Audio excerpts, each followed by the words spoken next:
It is with kind of deep sadness and yet gratitude somehow that we open this evening's meeting of Thursday, April 7th, in honor of our dearest friend and valiant leader and colleague, Charles McGlashan. And I'm going to start this evening by reading a resolution in his memory, in his honor, and then I'll turn it over to colleagues who would like to say a few words. I'd like to welcome his beautiful wife, Carol Misseldine.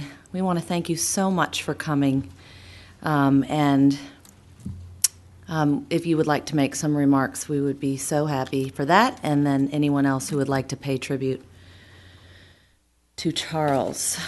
So, with that, I have here really the most exciting resolution. See, he loved these things. So I am going to be very formal now and read this, and then we'll turn it over and hopefully even have some fun memories to share. This is resolution number 2011-04, resolution of the Marin Energy Authority.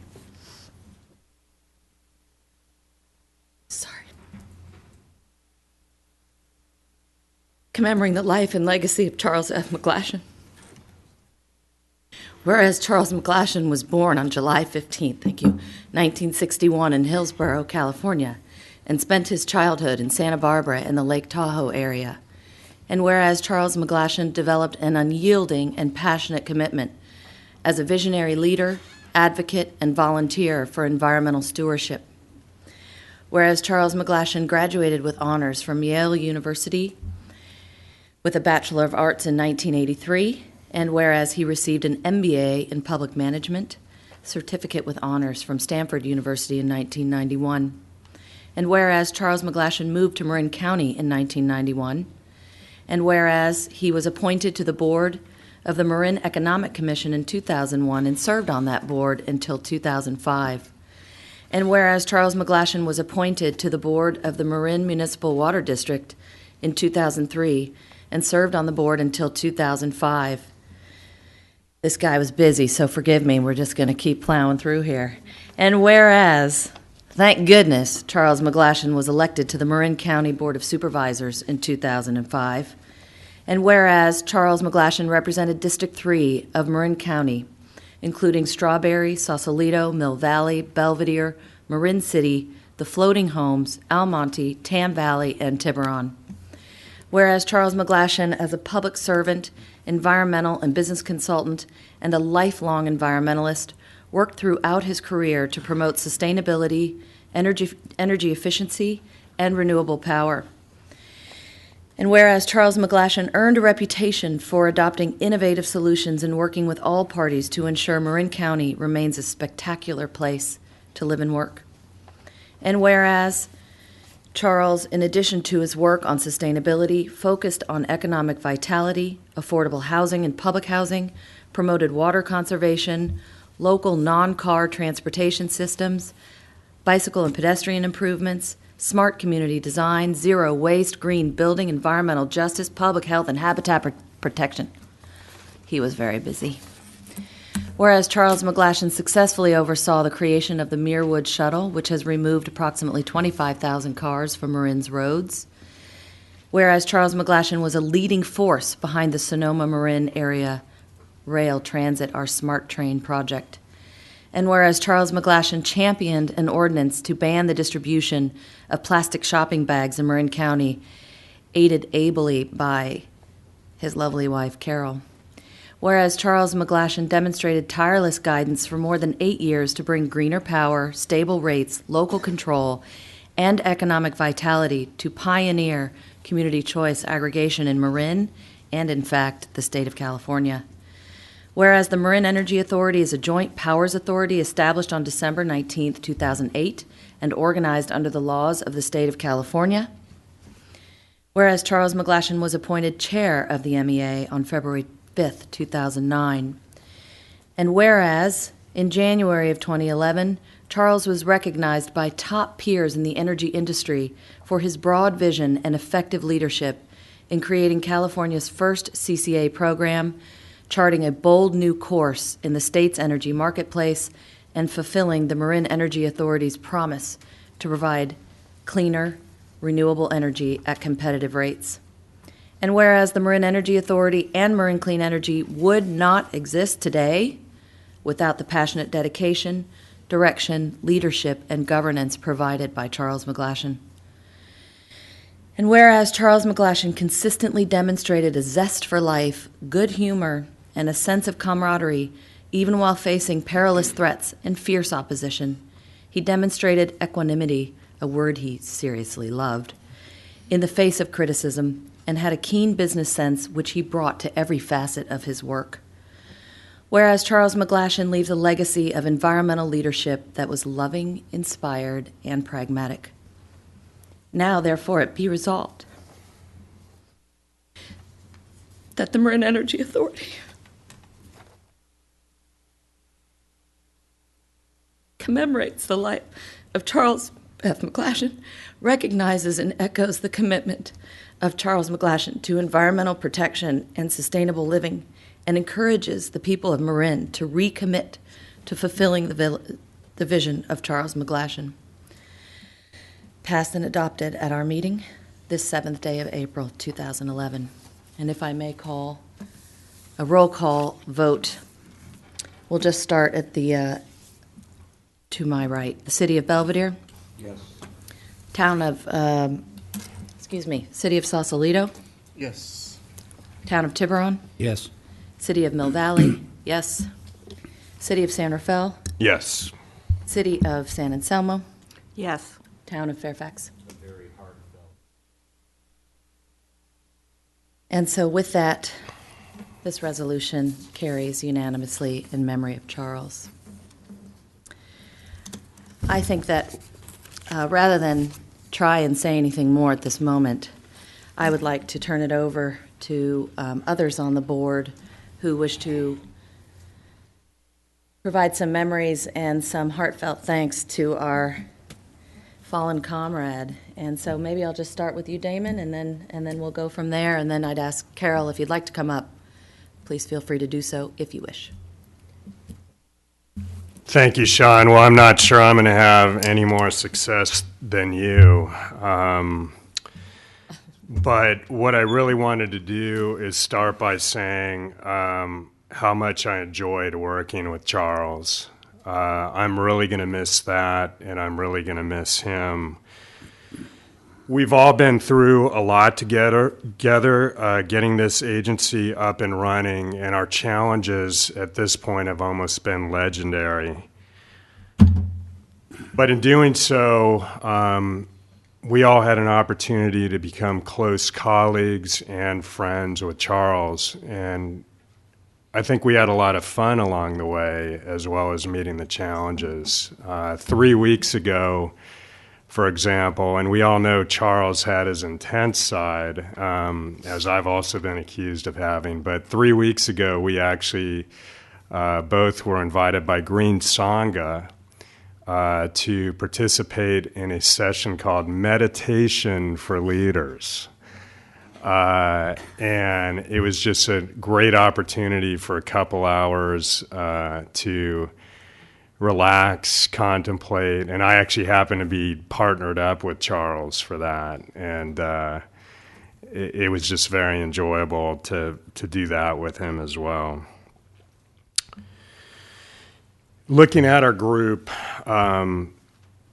we've all brought different strengths and different perspectives to the work we've done.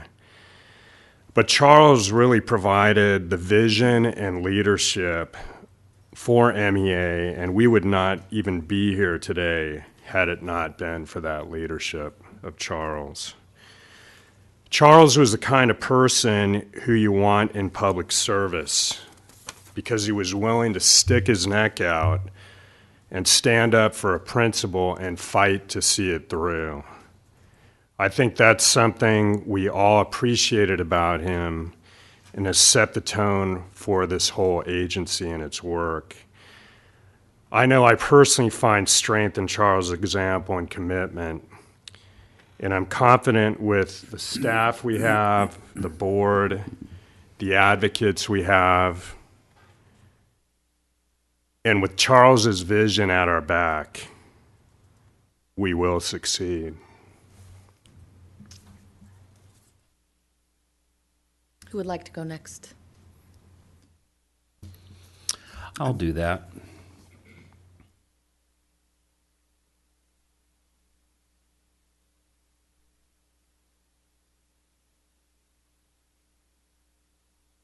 This has been an amazing experience for me to get to have worked with Charles,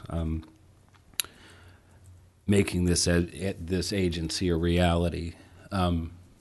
Many of you have probably heard his oft-told story of the meeting on the lawn that he and Rebecca Collins and I had at the College of Marin over a decade ago. And I can very definitely tell you that he is the reason that this came to fruition. I spent 5 years trying to get this thing off the ground, trying to even get it to have traction. Was actually able to get the Board of Supervisors to pass an ordinance making such a thing possible. But after 5 years, when Charles got elected to the Board of Supervisors,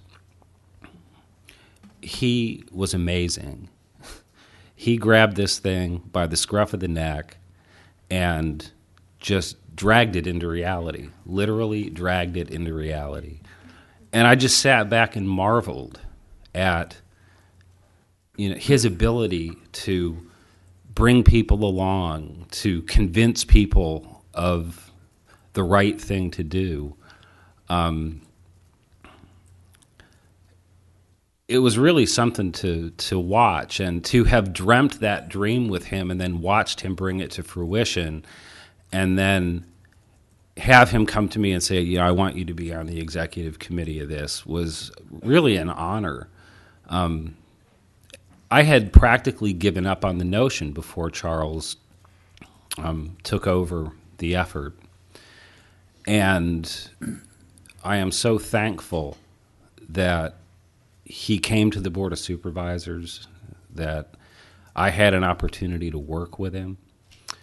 He taught me phrases like baked in,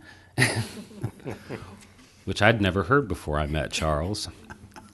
And then it seemed to come up every other sentence.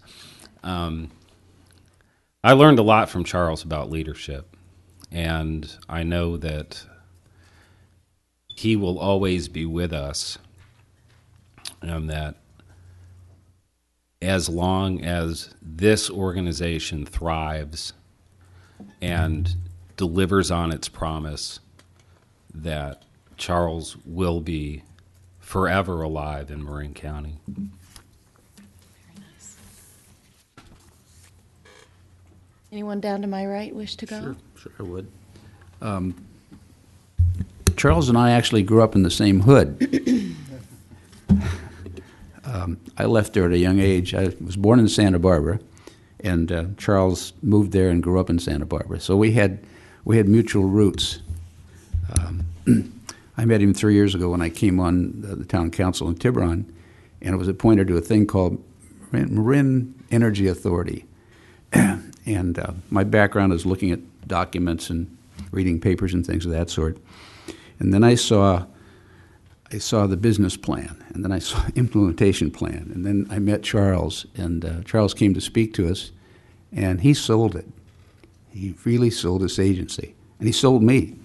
And so, and I was appointed to this board 3 years ago. I didn't know him.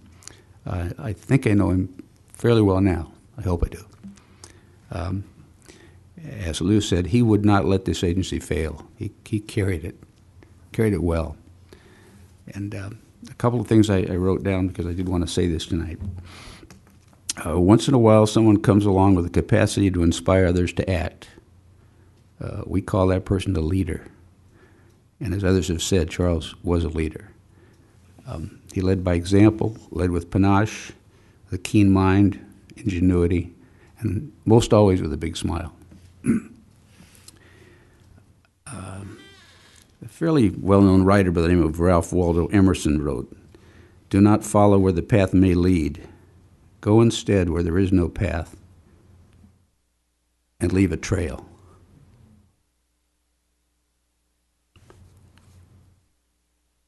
Charles left a trail. Don Quixote tilted at windmills. Charles made friends with him because it was about clean energy.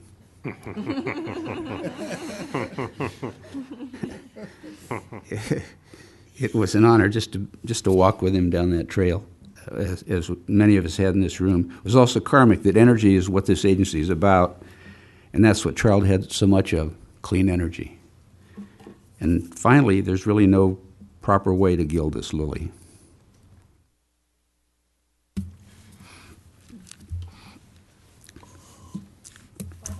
Sure. I want to share, Charles, for me it was very, very special to work with him on the Marin Energy Authority.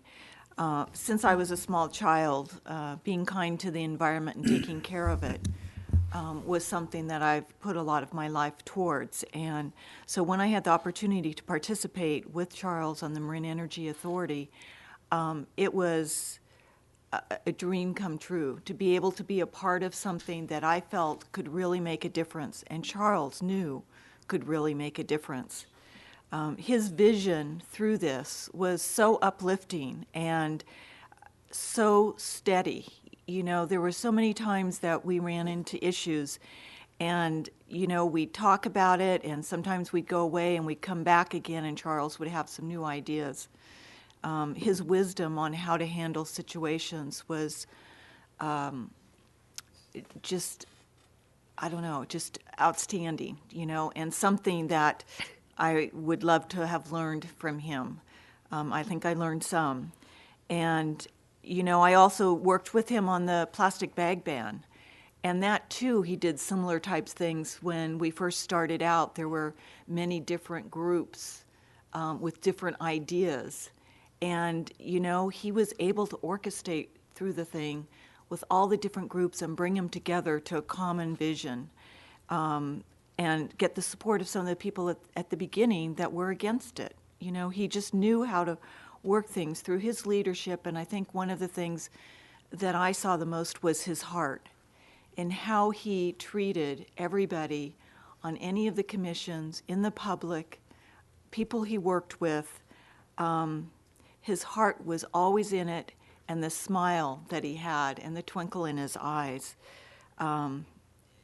just were so amazing. And when I heard that his last weekend was skiing and that he had gotten up there and then the road had been closed, and so, you know, I'm a skier, and that's like the ultimate for a skier is to get up to new snow, have the road closed behind you, and you have the mountain to yourself and all of the snow to yourself. So I can just picture from the things that I heard what that weekend was like. It's the ultimate. And I can picture Charles experiencing that as he would experience many things that he worked on here, just the ultimate glee. And so Charles just has been so very, very important for this county.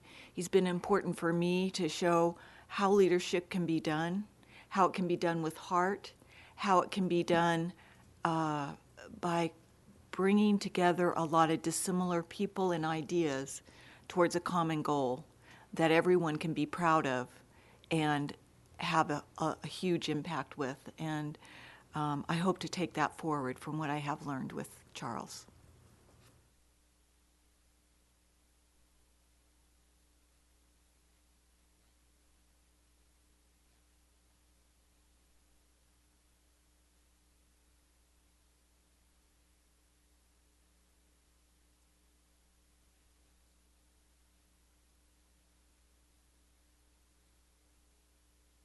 We'll certainly move on in this county and elsewhere, but it will be more difficult, I think much more difficult without him. But I think on the brighter side, we probably all can and should take a great deal of solace in the fact that we had the opportunity to know him, to work with him, and certainly, at least in my case, to learn a great deal from this incredible individual.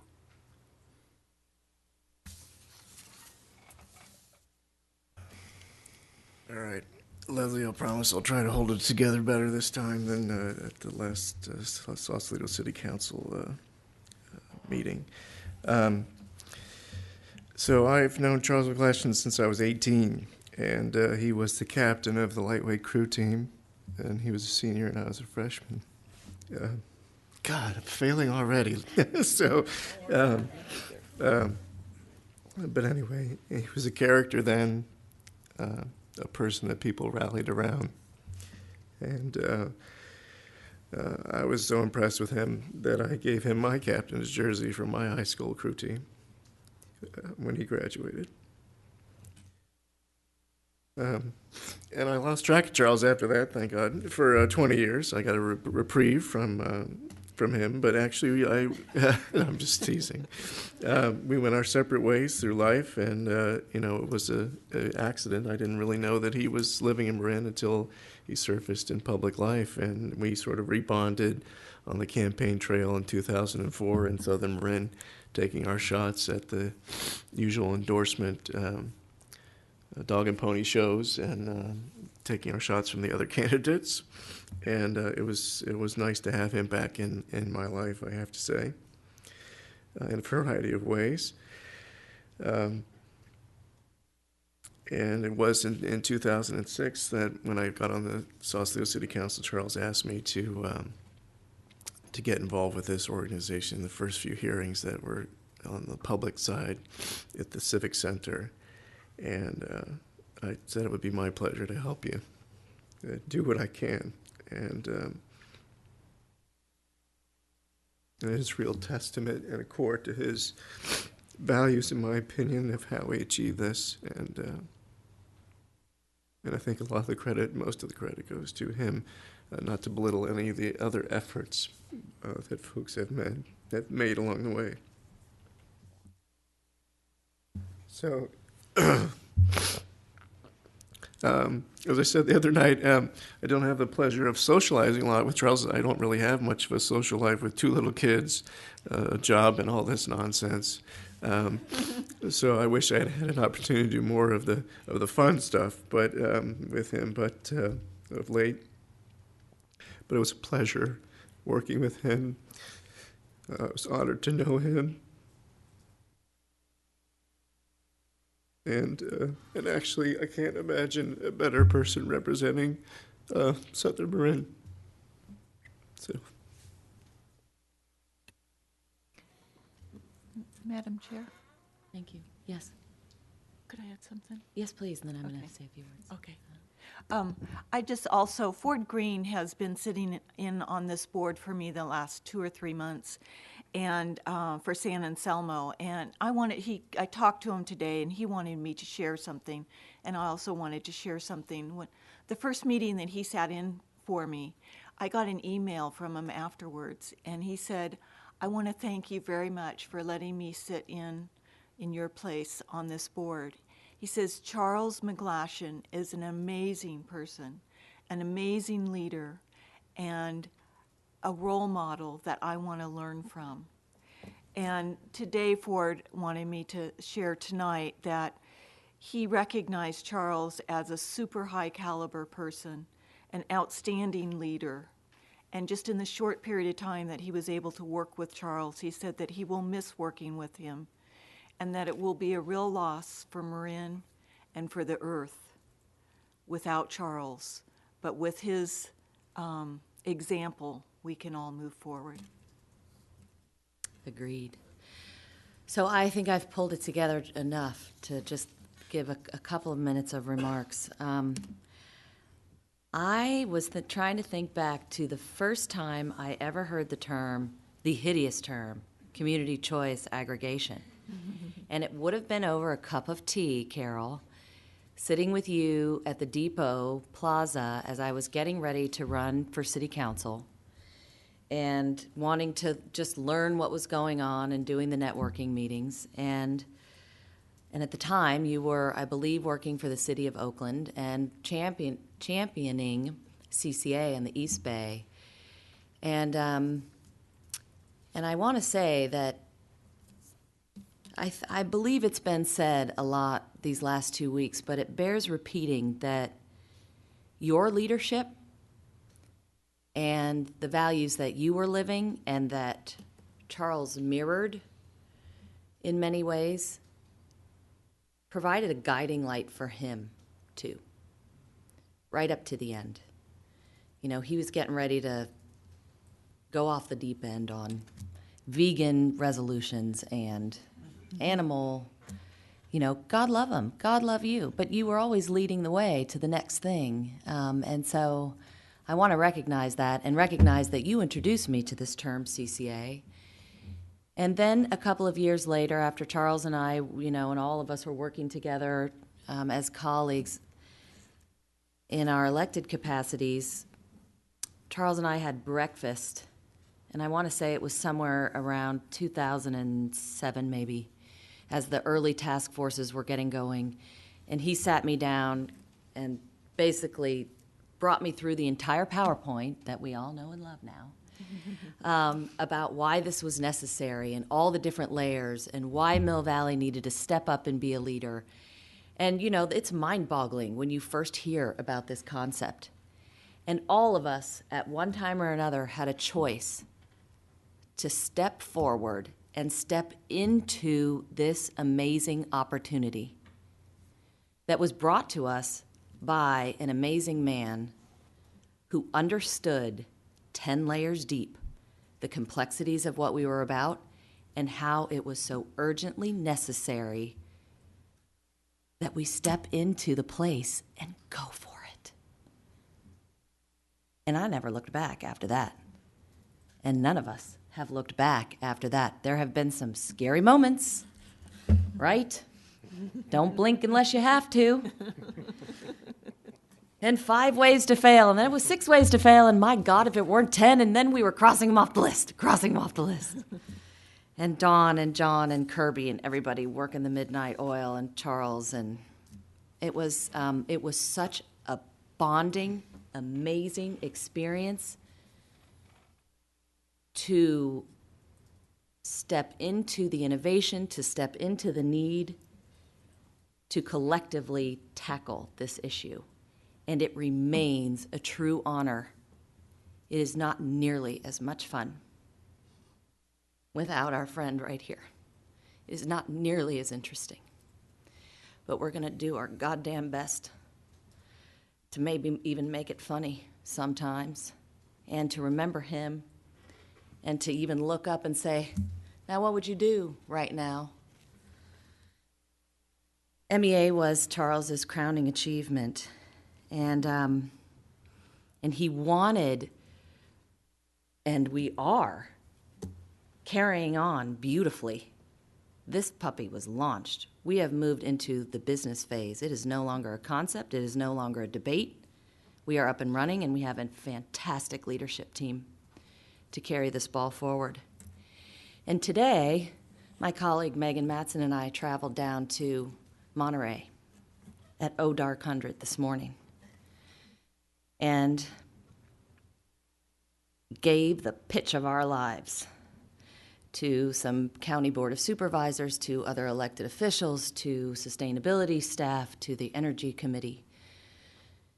And it was an energizing meeting because there were people in the audience going like this, and the light bulbs are going off, and the instruction is to take the next step, continue to explore this opportunity, to invite these folks back, to get Megan down there to help them figure out how they're going to do their grassroots advocacy. And there was this electricity, and it was inspired, and it felt great to keep doing the work. And then you get back in the car, and the first call that you want to make is to say, hey, dude, good meeting today. They're on fire about it. They're going to do it. They'd like to meet you. and the call couldn't be made.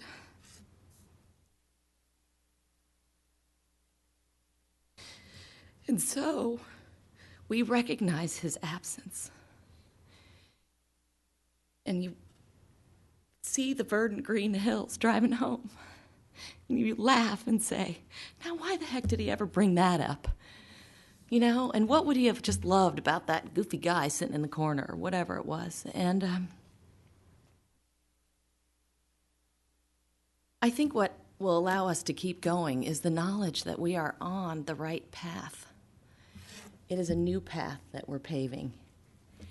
And people are so excited about it. And I am so deeply thankful for that cup of tea and the breakfast and the opportunity to step into the opportunity. And we rock. He rocked. And he would want to thank everybody in this room.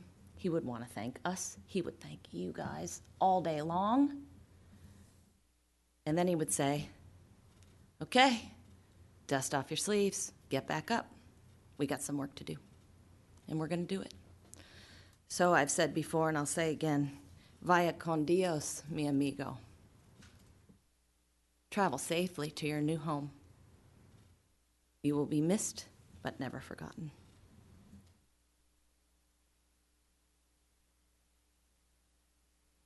So, Dawn, I am thinking about you, but maybe we should, you want to wait, or would you like to start off on the staff? And a few things I'd love to share. A lot of us here know the Marin Clean Energy story, but I just want to tell a story about when I was first working with Charles back in the late 90s, before anyone had even dreamed up CCA. We were working on a project called Sustainable North Bay, and I'd been helping this group for a couple of years work on sustainability programs in Marin and outside of Marin. And Charles came along to one of our meetings, and we would meet in someone's living room usually and talk about, you know, what the next sustainability project was going to be and how we were going to communicate it to the decision makers and try and get it off the ground. And Charles came into the meeting and started to talk about the intersection between the environment and the economy, and how important it was to really use that message to engage folks that weren't already at the table on this issue. And he'd been working with a group that was doing a lot around indicators, and I had been doing some work for the county around indicators, and so we got really excited about the idea of getting a lot more discussion happening at the local government level around measuring what we wanted to see happen, and, you know, believing that what you measure is what gets done and what gets tracked. And back then, was folks talking about climate change were still considered kind of kooky, and there wasn't a lot of traction in the sorts of things that that this group was interested in. And Charles had a great skill, as we've all seen since that time, at bringing people along that were not used to talking to each other about environmental issues. And he worked a lot of magic getting folks that were interested in the economy only, or interested in social issues only, and bringing them to the table, and really preached the mantra of the 3 E's of sustainability, environment, economy, social equity.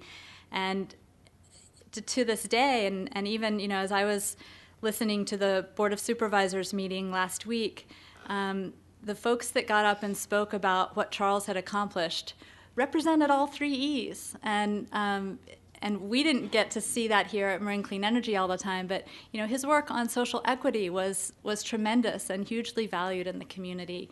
And so I just feel like he has been able to really be true to what he believed in way back in the 90s. And while there have been other things that brought the concept of sustainability and this movement along, he really pushed it as far as possible on every edge. And it's been such an honor to be able to work with him.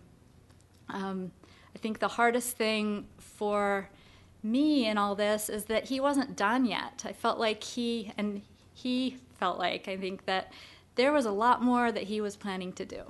And so it doesn't make sense. It's a huge loss. He's going to be terribly missed. And I can feel already a sense of everyone wanting to redouble their efforts and pull forward and bring that mission forward that Charles had in his mind. I also will really miss the lightness of heart that he brought to our hard work, and the hope that he had in the public process. He really believed in the public process, which can be a frustrating process to work in. And he believed and proved true that you could actually get some really big things done through the public process. And the last thing I want to say, in reflecting on Charles, is that he was really not concerned about his image or his reputation necessarily. He was interested in doing the right thing, even if there were political consequences or other consequences, or working, having to stay up all night and get work done, or go out to 100 more dog and pony shows. That wasn't really the issue, and he wasn't out there doing the dog and pony shows for his own personal reputation or image or personal gain. He was out there to do the right thing and help the planet. So I look forward to carrying that vision forward. I hope we can do it justice. It's going to be hard having the successes when he's not here to enjoy them with us. But I know we're all going to carry the vision forward, and he'll always be with us in spirit. Beth? I do have a couple of words to say about Charles. Charles was a really wonderful person to work for and work with. And, he was just 99% optimistic and, just unflagging optimism.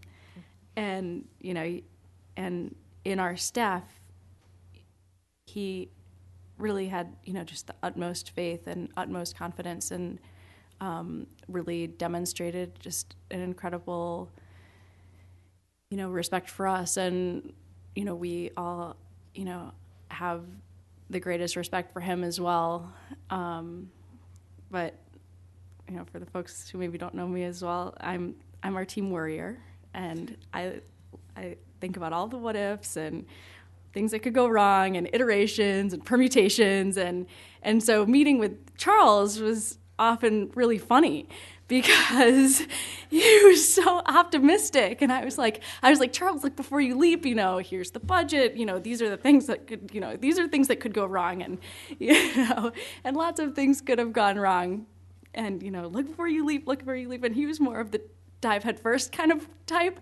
And so, you sort of leave these meetings and you're like, well, I told him what I thought. And, so I did my part. And, he was right. You just have to dive head first. But, I just felt like every time I left a meeting with him, I really had a smile because, he was just really full of humor and energy and just a real, exactly the type of person that you want to work with. And so he's tough to replace. So he's a really special and amazing person.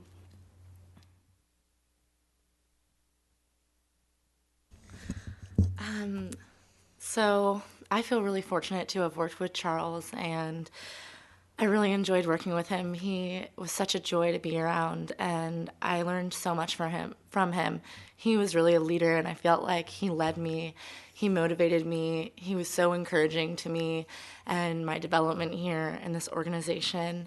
And I feel like Charles was a friend of mine, and I'm going to miss him so much.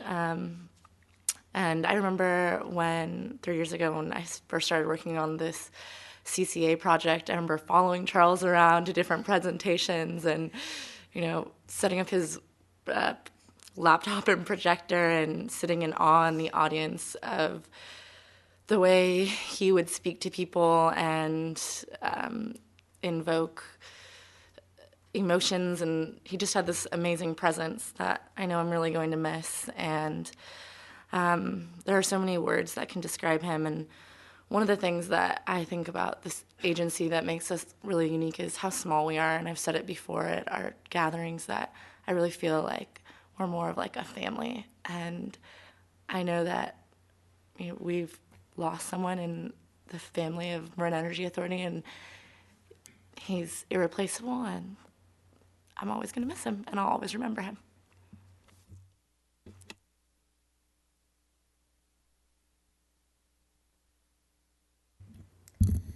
Well, I just wanted to say that he was such a pleasure to be around. That was great, having him come through the door and smile at us. How you doing?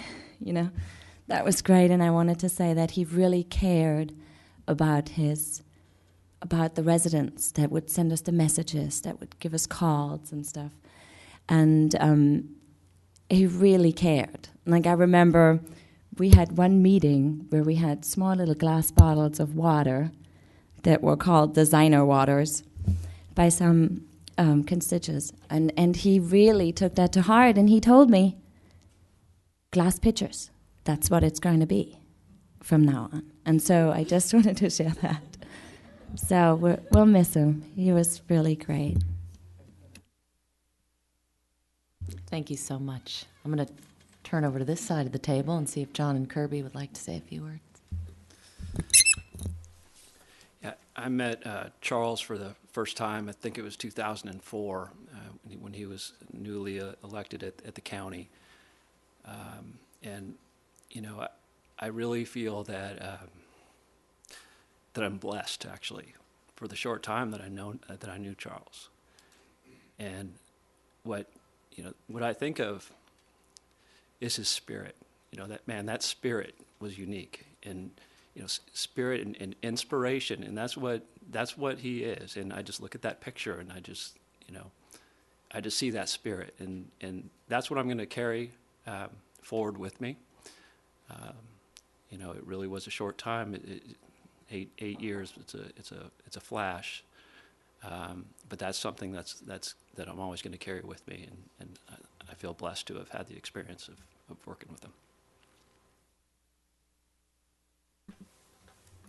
One of the first things that struck me about Charles, and one of the things that just kept impressing me through the very last meeting that we sat in together, was his just unbelievable, consistent, enthusiastic passion for buying more renewable energy, passion for energy efficiency, passion for reducing greenhouse gas emissions, passion for protecting the environment generally speaking, passion for Marin, passion that made it very easy to make the drive from Sacramento to Marin and feel great about doing this job. Passion that made it very fun to tell this story to other people and to tell about his role in this process, and how he helped this come to fruition.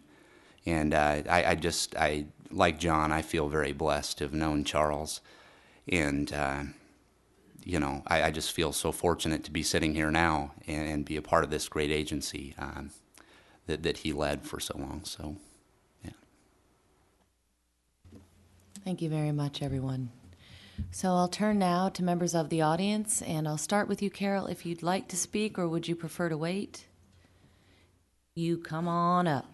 First up to bat.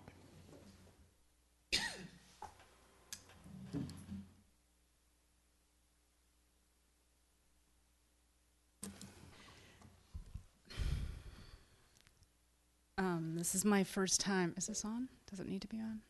I think it's on.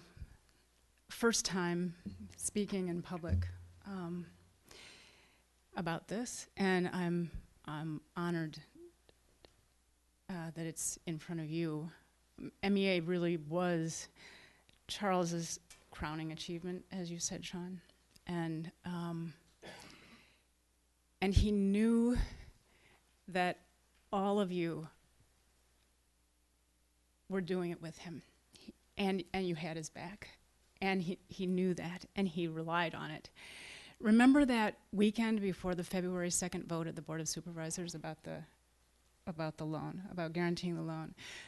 That was a scary weekend, and he cried because he thought 8 years were going to go down the drain, and they didn't. This meant the world to him. And so I thank you for the eloquent tribute you've held for the most extraordinary and magnificent human being I have ever known. It was my great privilege to be his wife. We loved each other fiercely, and what I am so glad of is that we each knew that. We each knew that we loved the other fiercely. And that's so important, I have learned in these last 2 weeks. But we didn't just love each other, we also worked together. We were comrades, and we competed a lot to see who could out-sustainable the other one. So remember, John, when we were doing CCA in Oakland, we were ahead for a while. And I kept telling Charles, we're gonna do it. East Bay is gonna be there before Marin if you don't step up and start working on this stuff. And then we did the bag ban first, and then of course Marin does the bag ban. Now we got stopped, we got sued, but still.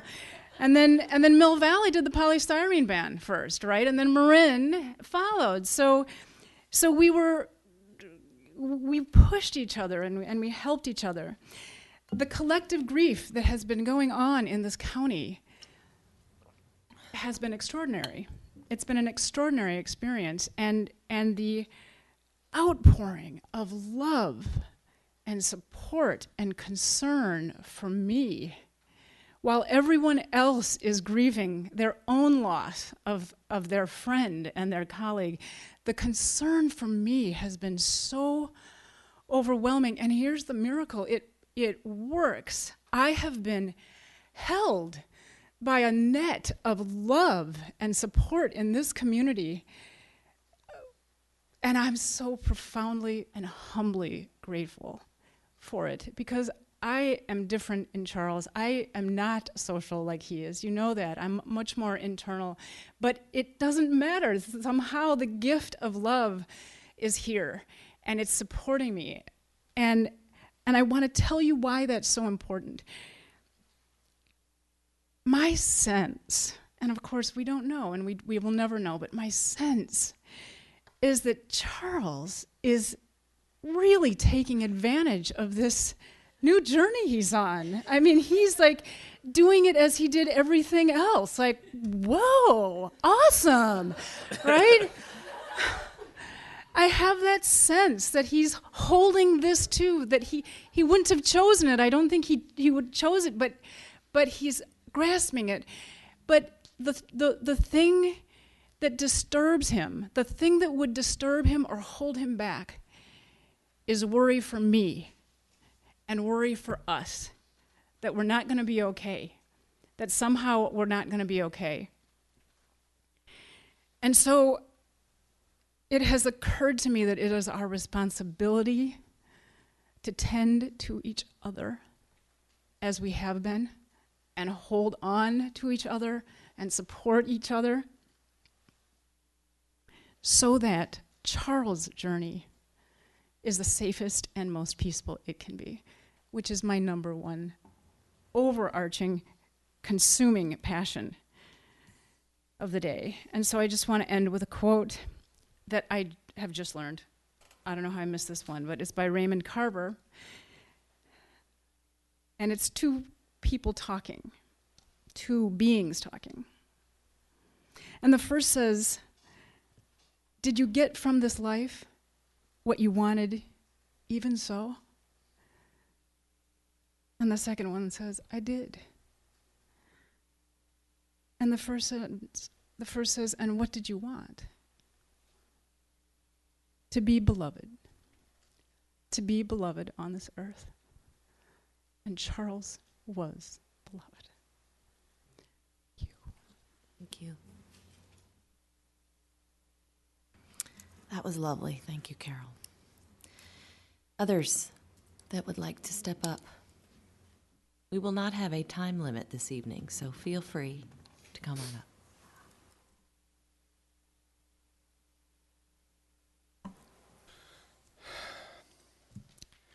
I want to thank Charles with gratitude and appreciation for what he did. And I remember the meeting a month ago and how he wanted to help other CCAs get going. And remember a year ago, Dawn, I introduced you and Dawn and Charles to Lori, and she was so impressed with Charles. She wrote a check loaning MEA the money to keep going. That meant a lot.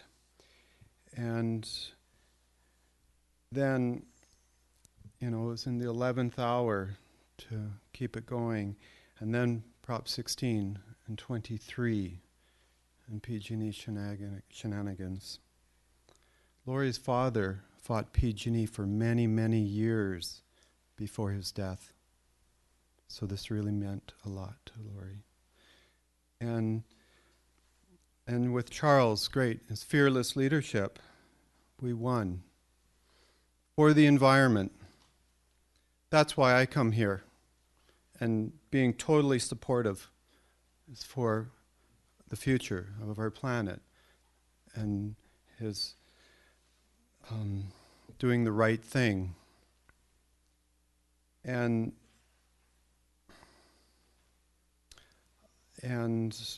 so at the last meeting, his last wish was to get the Sonoma CCAs going and move on. And last week, we were at this Friends of Sonoma meeting, and the climate solution, there were 30, 45 people. They started their CCA with the 6 months process. Charles's dream is spreading all over. And this time, and even the electricians union are giving their support. Great. And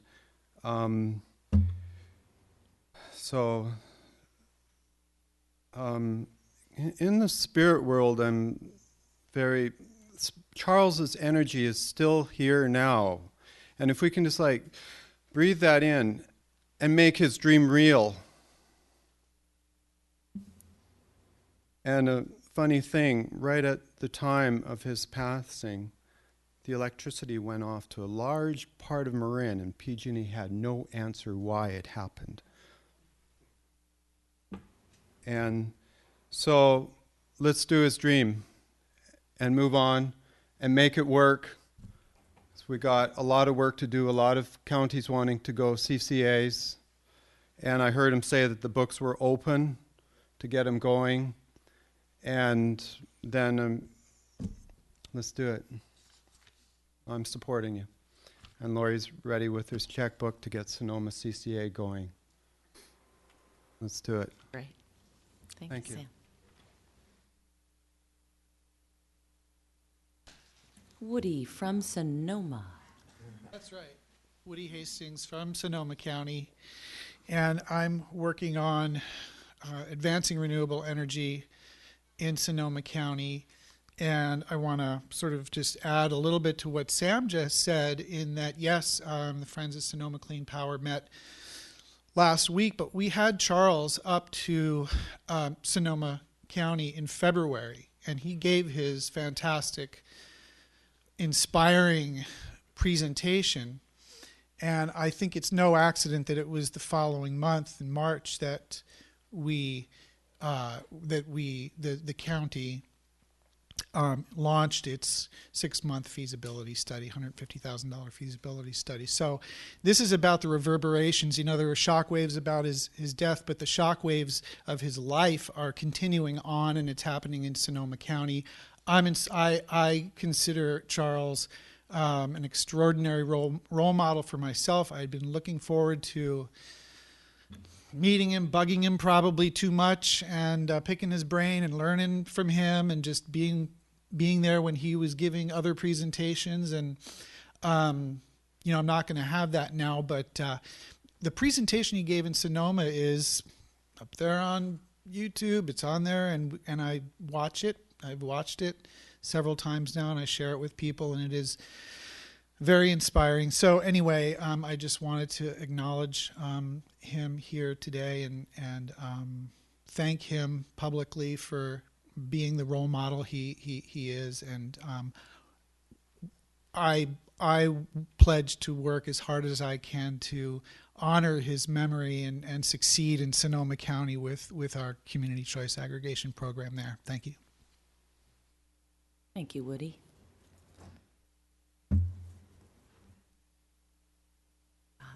Hi, Bob Spofford from San Rafael. I have a memory from the early days. It's one of my favorite Charles memories, and I think it illustrates a lot of what was special about Charles, and also a lot of what we can aspire to here. Way back when, I think it was when we were sort of beginning to shape up the business plan, we had a bunch of sort of public workshops with the advocates and a lot of you guys over at the civics in the exhibit hall there. And in the middle of one of those, Charles suddenly floated this wacky idea of how about 100% renewable product? I think we can do it. I've been talking to Kirby and John, and I think we can make the numbers work. And at the time, most of us, our reaction was a combination of wow and that's crazy. Take a complicated idea that we're not quite sure will work, and let's just sort of square the complication level just for grins, right? But it later became very apparent to all of us that there was a really brilliant political and marketing insight in there that said the idea of deep green, the idea of 100% renewable could capture the public's imagination and give Marin Clean Energy sort of a reason for being and an identity in a lot of the public eye that it might never otherwise have if we were just talking percents and, we've got 10% more than the other guys and things like that. And something like that only happens because the passion was real, the passion of reaching for something that's just a little bit outrageous was real, but this incredible kind of political and marketing savvy was part and parcel of it. You couldn't separate the two. One without the other would either be wasted energy or just some sort of weird cynical thing that wouldn't work. And the magic was that they were both genuine and they were both a little bit over the top. And I think it's something for us to keep in mind as sort of a model to strive for, because there are going to be other opportunities to dream big and be a little bit outrageous, and they may be just as important to us. Thanks. Hear, hear. Anyone else? Megan. Megan, by the way, is one heck of a driver at 5:30 in the morning. While I'm working away, we got so much done today. Working in a car, we decided we need to have a solar mobile that's an office. Was this the Crown Victoria? It was not the Crown Not Vic. today. It was the Subaru today. We're much more straight-laced today. First, I just wanted to agree with every inch of what Carol said so beautifully. Thank you. I was trying to figure out why it struck me as hard as it did, because I have been close but through the work and the project and everything, and have so admired for all the reasons said here today. But I guess this one image came to mind is that, when you're working on all this in this sort of field of combat and play and work, I was so conscious of Charles holding up a huge part of the ceiling that we're working under, and it just felt like it had crashed down, and who was going to bring that back up? And really thinking about it, to the point that Carol was making, we all have to take on a little more of what those broad shoulders were taking on, and we all have to find that, you know, that thread of the spirit that we found so inspiring in Charles, in each other, and in those moments where we're saying, would it be foolish to raise this possibility or go big like Charles did? And I think one of his gifts was that he wasn't afraid of, embarrassment is an underrated political factor. There are so many things that don't happen because of human embarrassment in small moments. And Charles would say, what about 100% green? Or he would, one of my earlier memories, Mob was hosting a event for then Assembly Member Leno out in West Marin so people could get to know him. And Charles came out to talk about community choice before that, and then was going to introduce now Senator Leno. And I had this idea that we were going to that if we served fresh lemonade and fresh squeezed margaritas, that Mark Leno would win. And Charles sits right down and says, how can I help? And he didn't question. He didn't say, why is squeezing 300 lemons today going to get this man elected? He just dove right in to any of the work at hand with such great enthusiasm. And I hope that,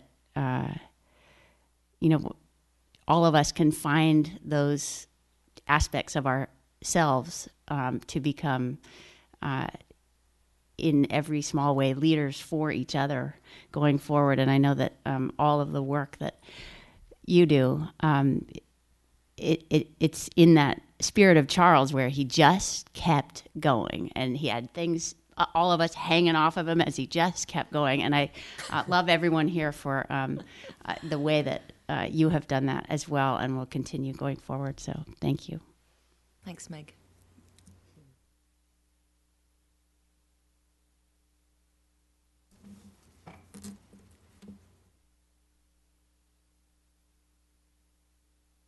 I have a little piece of 8.5 by 11 paper that's hanging on my wall. It was from Catriona McGregor, actually, and it was, she sent it to me right after that vote that somebody else mentioned, that really tense time in January, middle of January, just before we got the money, and right around there. And it was a Scottish blessing of the elements. And I was going to take it off my wall, and then I thought, no, it's on my computer, and it'll get messed up, and so I'll just find it and I'll bring it in. Well, it's not on my computer, but it's on my wall, and I have a little bit of it in my head, and it's just makes me think of Charles today, because it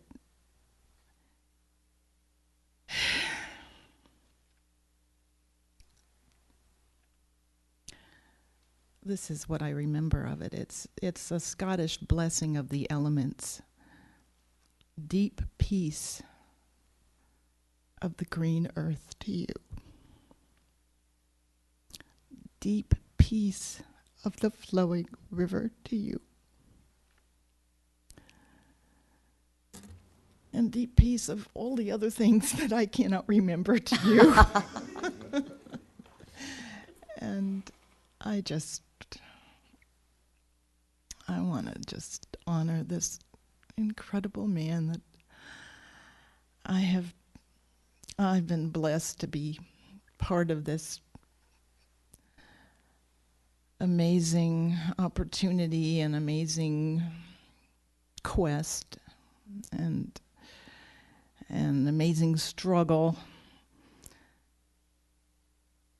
I am so grateful for that moment that I knew that Charles was really gonna do it. It was like I talk about Beth being the worry word. I mean, I'm the ultimate worry word of the advocacy community. It's like, uh-oh, is Charles gonna make a U-turn at the last minute? Is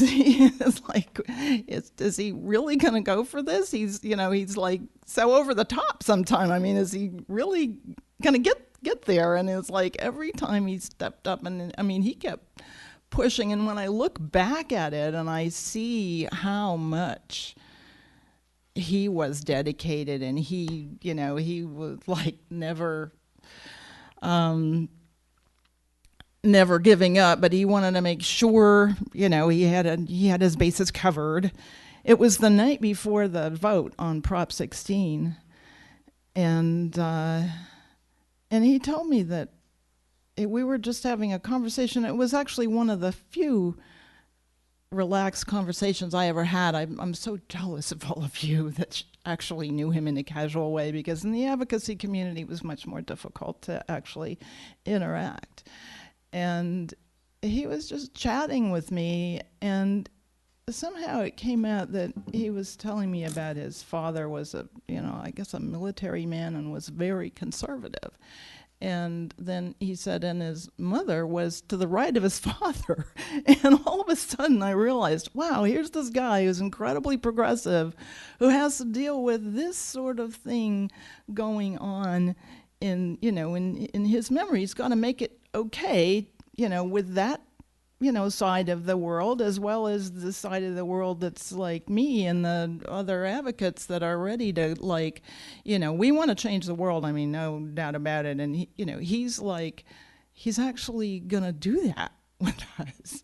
And that night it was like, there was absolutely no turning back. I mean, there was no turning back, before the launch either, but somehow it was that moment that I thought, well, this guy, he's going to do it no matter what, even if PG&E is like going to clobber us, which they didn't. He's really got it in him to, to be there all the way. And then the other moment that I just wanted to remember was I think it was the Christmas meeting. I think of it as the Christmas meeting. It was December, and I'm hoping that there's a video of it. I think there was, but even if there wasn't, it's just etched into my mind, because I was looking at this board and the staff and the consultants and the advocacy, and the people that come that aren't so sure, and it was the most happy public meeting. I mean, it was like you guys were all like lounging, like, on a Jewish Sabbath, or, it was just the most amazingly beautiful group of people who had been through an unbelievable war together and won. And Charles was just like, ebullient, and the smile never ended, and he was just like so much bigger than life, and I just see him like huge, hovering here with us. So I thought that it would be a fitting tribute to Charles if we all like totally enjoyed the rest of our lives and all the work that we do together. Thank you. Great, Barbara. Any other comments? Gregory, isn't it lovely that you can go to a public meeting and we all know everybody's first name? I think it's cool. I actually go back with Charles about to the mid to late 90s, before he even moved to Marin, before I think anybody except maybe Jonathan, when he was the chair of the board of the Peninsula Conservation Center in San Mateo County, and my then wife was the executive director. And then after that, when he moved to Marin with the North Bay Sustainability Center, Dawn mentioned. And I was honored when he would ask me for advice, because he wanted to get involved in politics, and there's no question in all our minds that this man was a visionary leader, an Energizer bunny, a great guy, a true friend. I could go on and on. So some people may have been surprised when a then relatively unknown guy like Charles applied for the water board, but I was not. Some people may have been surprised when a then new appointee to the water board ran for county supervisor, but I was not. I just want to share one memory of one comment and one thought that was made by Carol 5 or 6 or 7 years ago. I don't remember exactly. It's sort of an intimate moment when she said what attracted her to Charles was, of course, his Very clean.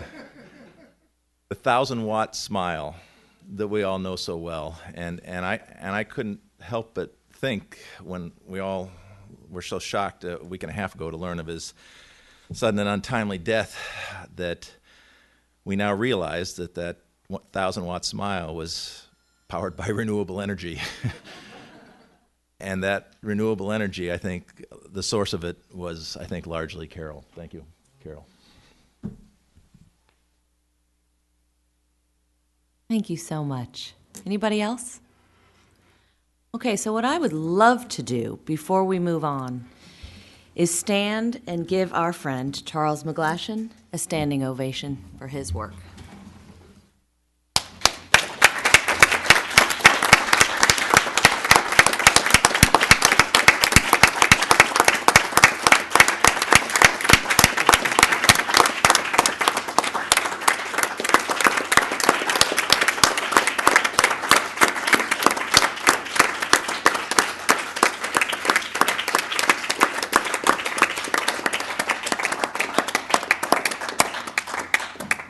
Thank you so much.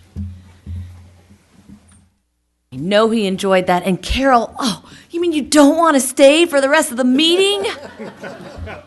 Really?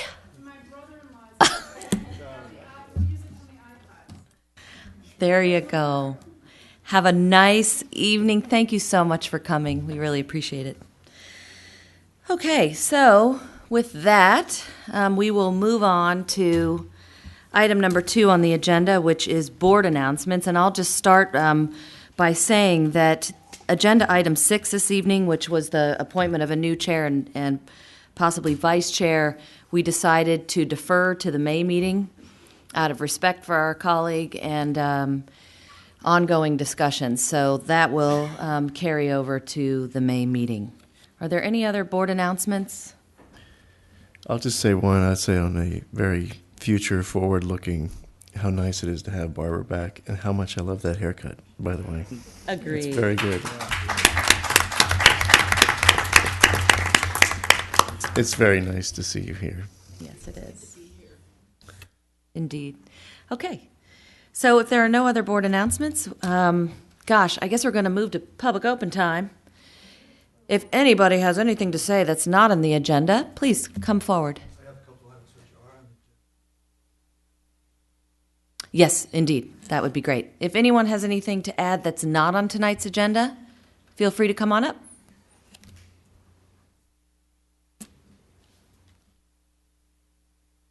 Should be real quick, but it seems so wholly apropos. Welcome, Stephanie. I didn't recognize you from back there. Yes, would you mind stating your name? I'm Stephanie Kramer. Okay. And I'm really nervous about speaking, so I'm just going to do it real quick.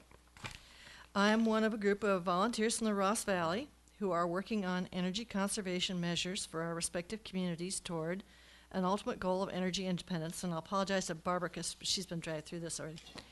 Our researchers as a group teach us that an absolutely essential foundational component of that shift to providing a sustainable power grid is to emphasize the most efficient, least wasteful use of energy in our homes, our businesses, and our communities. We find that of the conservation technologies currently available to us, the single most effective type of technology, the greatest bang for our buck, is a transition to LED lighting, which would preserve our present lighting installations while reducing by 50% or more the amount of kilowatt hours required. This lighting is immediately available but almost unknown to the public. So as a group, we have organized a series of lighting demonstrations, providing a forum for direct conversation between the lighting customers and lighting manufacturers' representatives, including a representative of the only American lighting manufacturer up from Torrance, down in Southern California. The first of these demonstrations, which has been purposely, specifically designated for use by Department of Public Works, is tomorrow, 1:30 to 3:30 at Whistle Stop Depot here in San Rafael. And we're inviting anyone who is interested to come join us.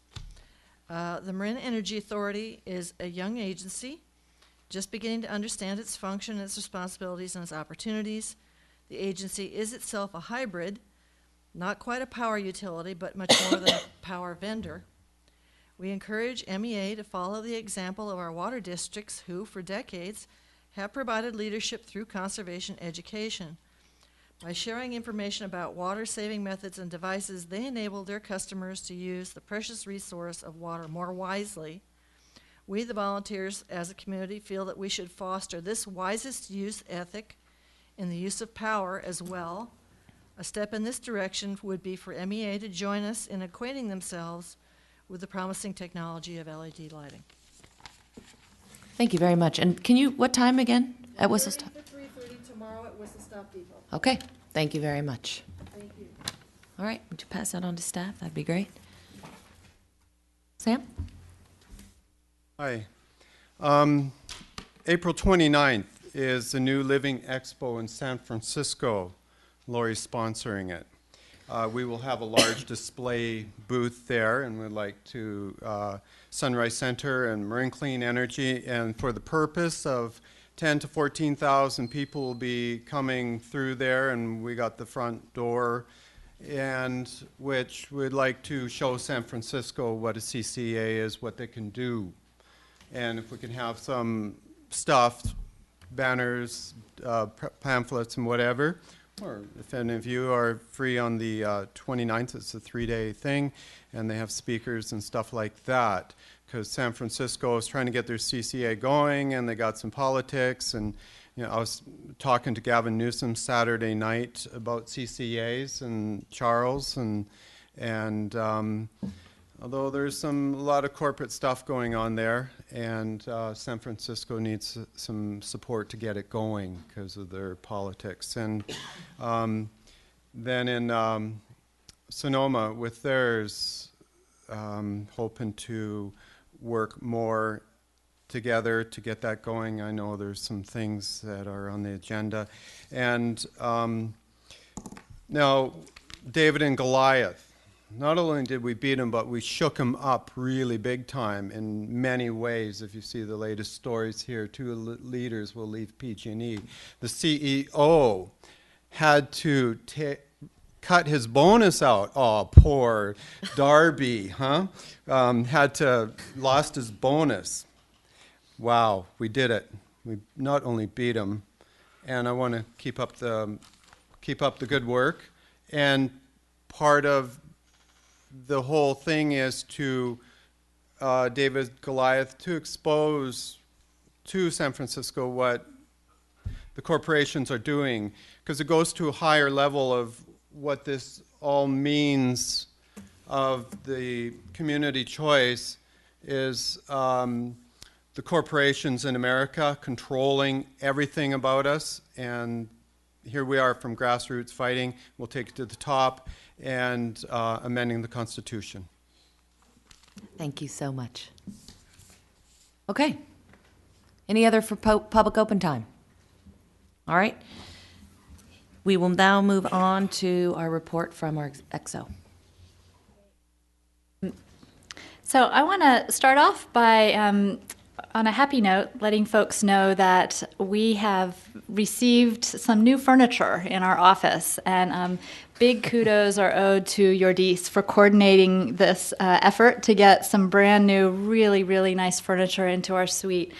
We were alerted about this literally 8 days ago, and Jordice single-handedly arranged to have everything moved that Saturday, which was our deadline. We had 3 days to plan and organize a move.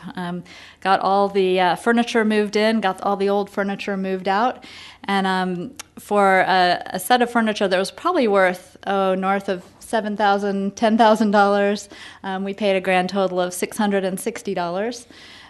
For some really nice looking stuff. So next time you come by the office, you can see this. And a big thanks to Jordice for getting that pulled together so fast. The next thing I wanted to report on are just a couple of customer and interface with PG&E issues, just a few updates. The first is that there has been an outstanding issue that was reported in the legislative submittal to the state back in January that related to PG&E not enrolling new customers that were in CCA addresses in CCA as per the CPUC regulations. A letter was sent from the CPUC to PG&E regarding this issue on March 22nd, and we just received a response which was included in your supplemental report that was dated April 5th from PG&E responding to the CPUC, agreeing that beginning on April 14th, PG&E will not process a customer, will not automatically default a CCA-addressed customer to PG&E service.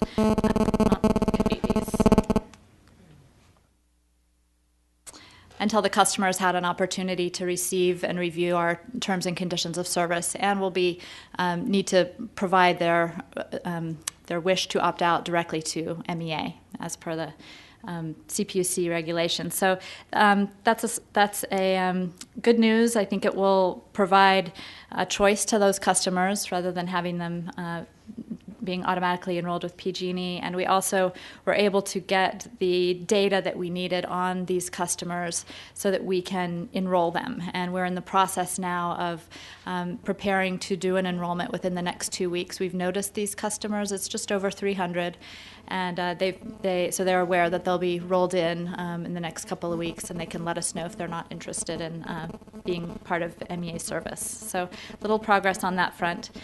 The next update I wanted to provide is that PG&E has decided to set up, at our request, a dedicated CSR team that will be handling MEA, CCA issues.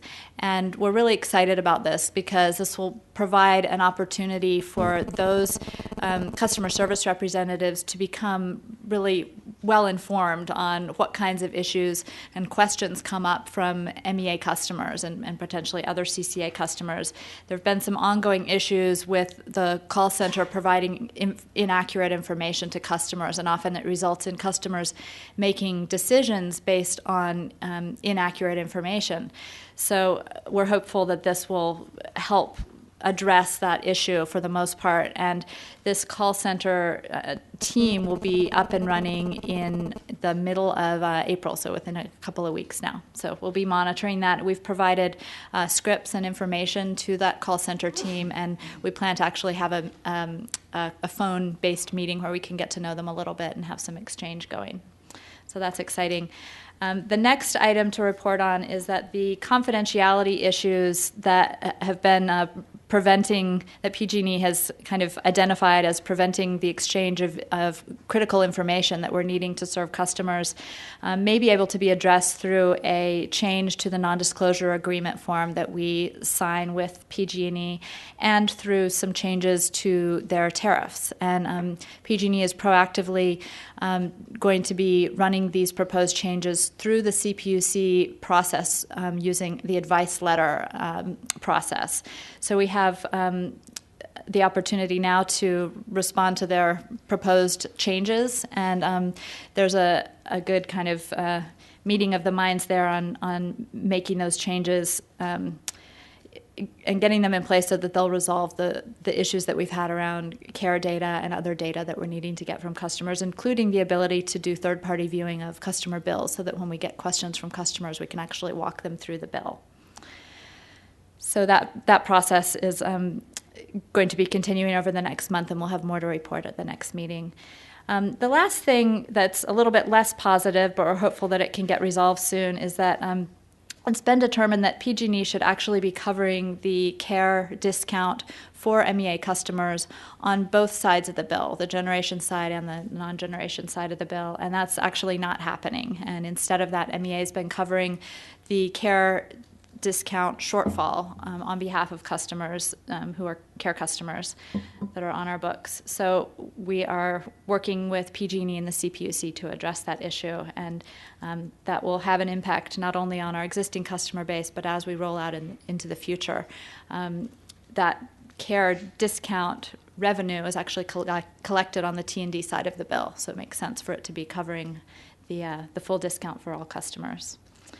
Then shifting gears a little bit, I just wanted to provide an update that we are in negotiations or in discussions with Shell Energy regarding the second ComFirm, which is going to be set up to serve Phase 2. So there will be more to come on that at our next board meeting, and we do have an ad hoc committee that's working on that contract specifically, and that will be providing some input and guidance as we work through that process.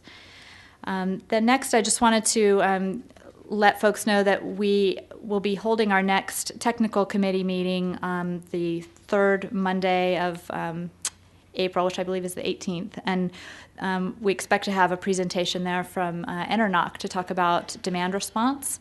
And we also may have a presentation from Sunrun, who's interested in a local solar lease type program that might be of interest to our board. And so we're going to start by having that presented at the committee level so that we can discuss it and see if it might be a good fit for MEA. And then the next thing I wanted to just briefly mention is that there's been interest expressed among the board on having some discussion around other CCA efforts outside of Marin that are interested in getting started and figuring out how they might interface with our board or possibly be part of MEA way into the future. And so we will be discussing this at the next executive committee meeting. We may also even hold a workshop just on this issue in May. So we'll be determining that within the next couple of weeks. And then I wanted to highlight again that there's going to be there are going to be several events in honor of Charles, and I wanted to make sure that folks are aware of these. There have been quite a few already this week, and there are still 3 more that I just wanted to make sure folks know about. This Saturday, there will be a memorial celebration at the Marin Center Veterans Auditorium at 10 Avenue of the Flags. That's down near the fairgrounds. The event starts at 11 a.m., but doors open at 10:30.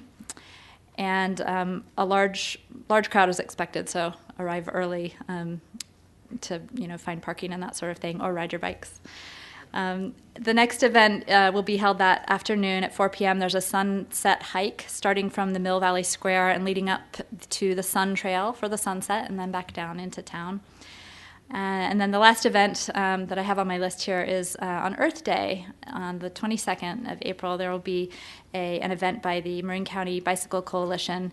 It's a Charles McGlashan Memorial Ride. Details are still forthcoming, so we'll have information about that up on our website. And if there are other events that we're not yet aware of, feel free to let us know, and we can spread the word about them. Great. Any questions for Dawn? Dawn, could you just clarify, it was people are initiating new service from PG&E that are just being automatically enrolled in PG&E's just generation service, is that correct? Yeah, and these would be new customers moving into an existing MEA address, an address that's been already enrolled. Okay. Or someone moved out, a new customer moves in. So that's why it's such a small number? Correct. Okay. Mm-hmm. But that's giving us the ability to recover those customers. This ruling was important for that reason. That's correct. They'll be enrolled within 2 weeks. That's great. Okay. Other questions for Dawn? Okay, any public open time on Dawn's report? Commentary from the public? All right then, moving on to consent calendar. I don't believe, is there anything to really discuss here? I don't believe so. I'll move it. Second. Okay. All in favor? Aye. Any opposed? None? Okay. Item 5 carries. Let's move now to item 7, the communications update. Great. I have a few things to go over. One is that we've got several events and sponsorships coming up over the next few months. So we'll be participating in several community events, and included in your packet was a list of the events that we're currently planning on participating in or sponsoring. So we're excited about that, and we've ordered a bunch of new promotional materials from Marin Clean Energy to be giving away this summer. You probably already saw your pens and pencils up there, and we've got stickers and new bags coming. So you guys will be able to see that at our next board meeting. And we also created a new brochure, which is available at the outside these doors if anybody is interested in having one, and also provided there for your review. So in addition to that, we've got some website updates that have happened since our last meeting. One of the things that we got to have was a page on the Department of Energy website highlighting our feed-in tariff program.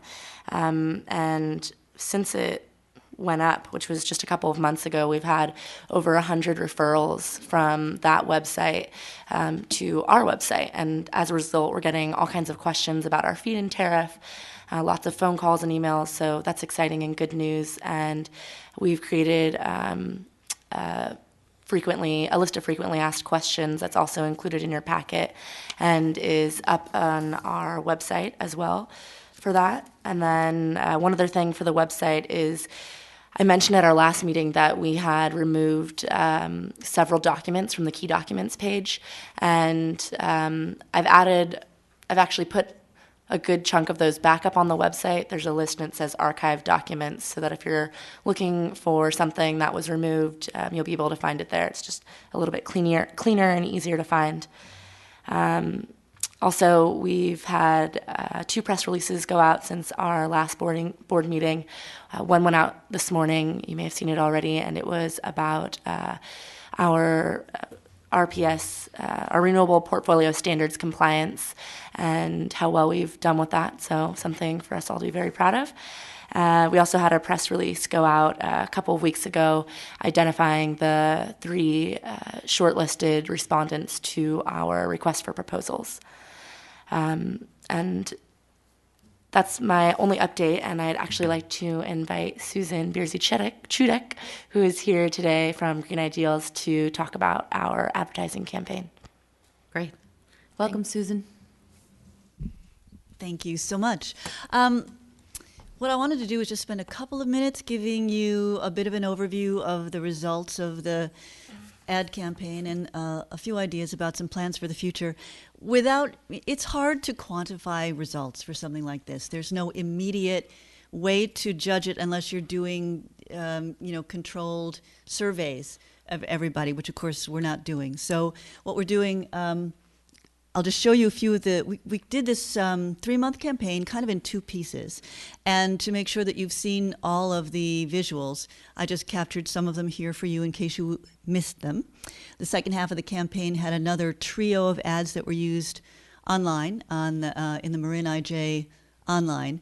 And there were 250 new visits to the MEA website as a result of these, and that's something that the IJ was logging. So we do have an actual count on those. We also did a new half-page ad in the printed IJ, which was the It's Working theme. And it was on in print in the IJ, and it was also on Bus Tales. And there were 2 quarter pages, 2 new quarter pages that we generated some new art for, also in the IJ only. And this was before the movies. No music. Darn. It was a 15-second short that was on before, in theaters, before movies started. And we did have an original soundtrack that was upbeat and optimistic, just like Charles. And that is actually still playing, even though, hold on, I'm getting ahead of myself. What we do know is that there were 6,500 visits to the website since this campaign started, and that 63 of those were first-time visitors, so almost 4,100 people. And that the Deep Green enrollments more than doubled from December through March, which was the campaign period, compared to prior months. The bonus exposure, the getting ahead of myself, that's just through some, negotiation, friendly camaraderie, we've got extended exposure. Our schedule is long done, but we're still on a lot of bus tails and sides and shelters just because they haven't sold that space yet. So they get to decide, who sticks around. And we're going on 3 weeks now, free time in all those places. And we're still running that ad in the Sausalito Theater through tomorrow. Tomorrow's the last day. There was a small little hiccup. They had a technical difficulty the one night that I was there to see it. So I knew it didn't happen. And so they gave us another free week on that. So if you'd like to see that thing in action, it's in the Sausalito Theater until tomorrow. Then looking out, going down the road, what we're trying to do through this whole campaign is transition this company, this consumer brand, from saying to people, this is what we do, and changing it to this is why what we do is important in your life. That's the whole point. So the way to do that is to develop brand awareness, first of all, which is what we tried to do through the campaign with a very, very consistent look and feel and logo placement, and now to create a sense of community next, to draw people into the energy. So we're considering focusing on recognizable Marin residents in the campaign and messaging about how and why and where and for whom it's working so that people can get more drawn into that energy. I think that some specific references to the kinds of renewables used might be something to look at because a lot of people are asking those questions, and strengthening the recognition of the logo, which had to be real consistent. Just for recognition, but we'll now work on ways to make it be even stronger and more commanding without losing its personality. So that's really all we have. Thanks. Questions for Susan before you go, Susan? Anyone? Comments? Was there a thought to actually sending people to certain specified like URLs in order to judge the effectiveness of, like, so if some of them were about, the 100% green renewables, sending them to a specific thing to see if that product had a greater uptake because of it? We didn't build that kind of thing into the campaign ahead of time. Unfortunately, we didn't, no. So we're not able to quantify except through results of signups, and we don't know for sure where this all came from. Sure. Maybe that in that second round, that might be something to consider. If we can, yeah. We'll think about that. Anything else? Any others? Okay. Thank you, Susan. Any questions or comments from the public on the communications issue? Come on up. Hi. Well, I remember Charles at the last meeting talking about this, and he wanted to say the achievements that made, like taking 13,000 cars off the road in the first year. That's huge. That's why we're doing this. And the future of the carbon reduction we're doing. And because when I showed a woman from out of town in the page what it was, your ad, she thought it was a woman's empowerment group. It didn't said that 100% renewable energy is available to Marin, and it left us wondering, what is this about? And we did a huge achievement, and I remember, Charles, we got bragging rights. This deserves, it's going wide all across the nation. We want to show the nation we're doing it. We're doing the energy plan and renewables, and that's why I'm doing it. And it doesn't show that to me. I was really disappointed when I saw those ads and talking to other people who were really confused on them, what it meant. Thanks, sorry. Everyone's entitled to their opinion. Other comments? Okay. Anything else on that, Jamie, or are we good to go? Good to go. Okay, thank you so much. All right, we're going to move to item 8, the RPS discussion and the new chart. Do we have a new chart? Did they have to make a new chart for us?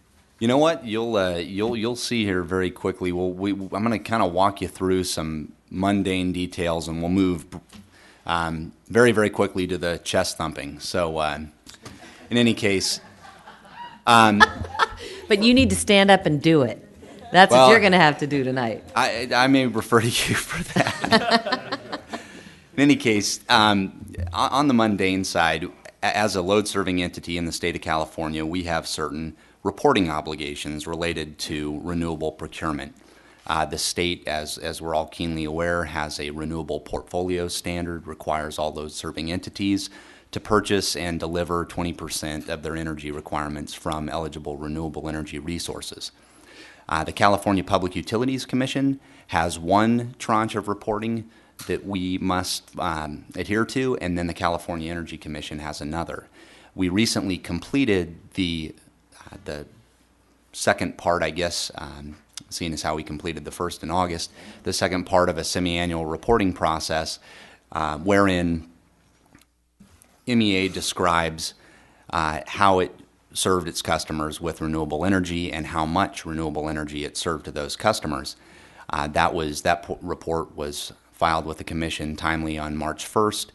Back in August 1st of 2010, if you recall, we filed a forward-looking report, a prospective report, looking at the 2010 compliance period and beyond, and how it was that we thought we were going to serve our customers with renewable energy, how much we'd be providing on a going forward basis.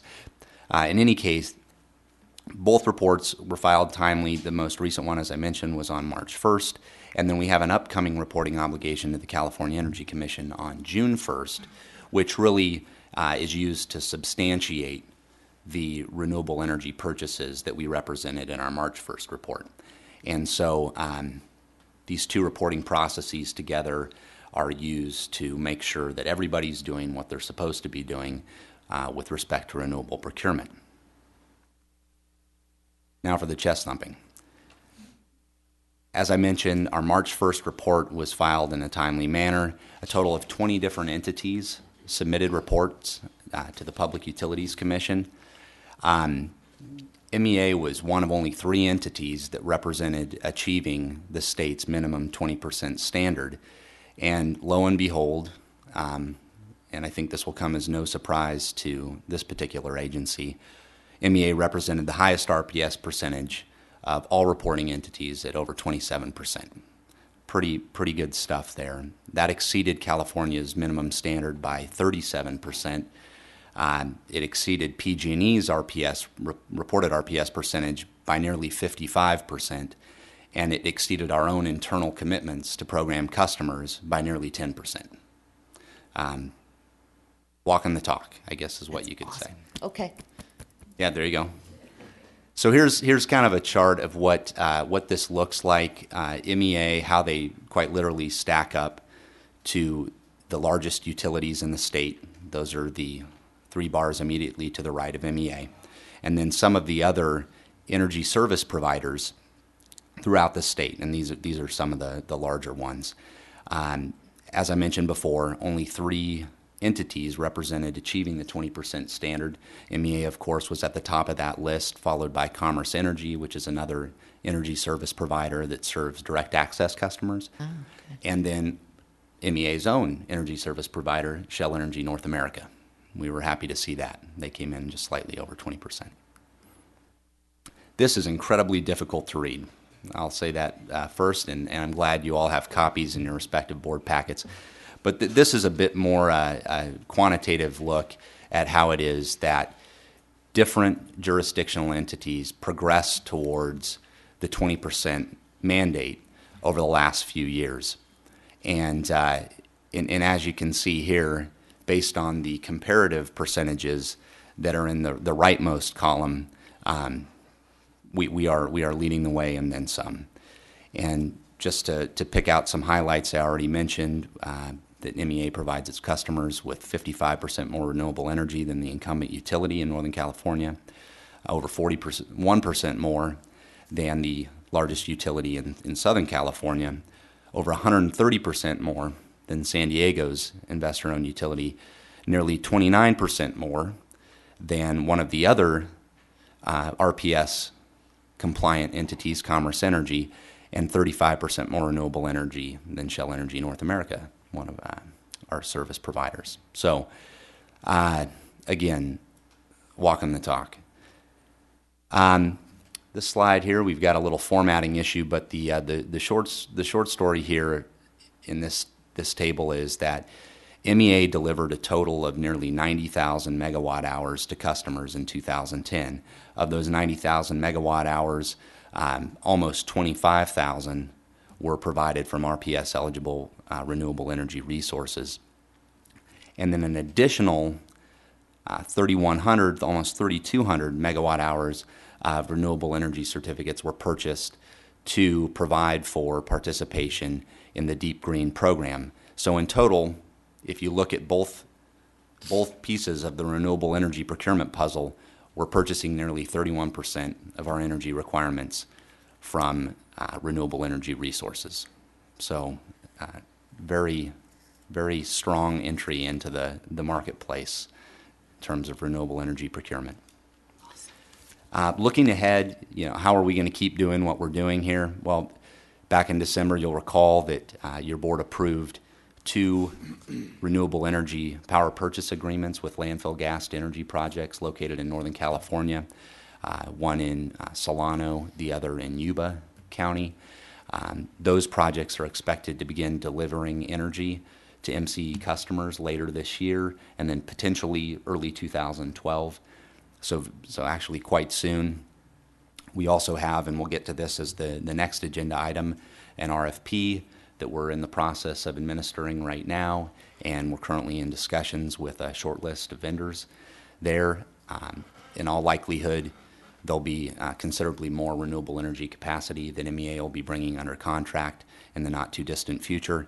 And then there's also the possibility on a going forward basis to engage in bilateral contract discussions outside of a formal solicitation process based on what I'll call fleeting opportunities. So something that has a kind of an immediate trigger, if you would, that would otherwise go to another purchaser potentially. So a lot of good news on that front, and I think it's very exciting, and you know, everybody here should be really proud that we took such a strong step forward in our first year of service, and we'll look forward to doing more of the same here in 2011 and beyond. So, any questions?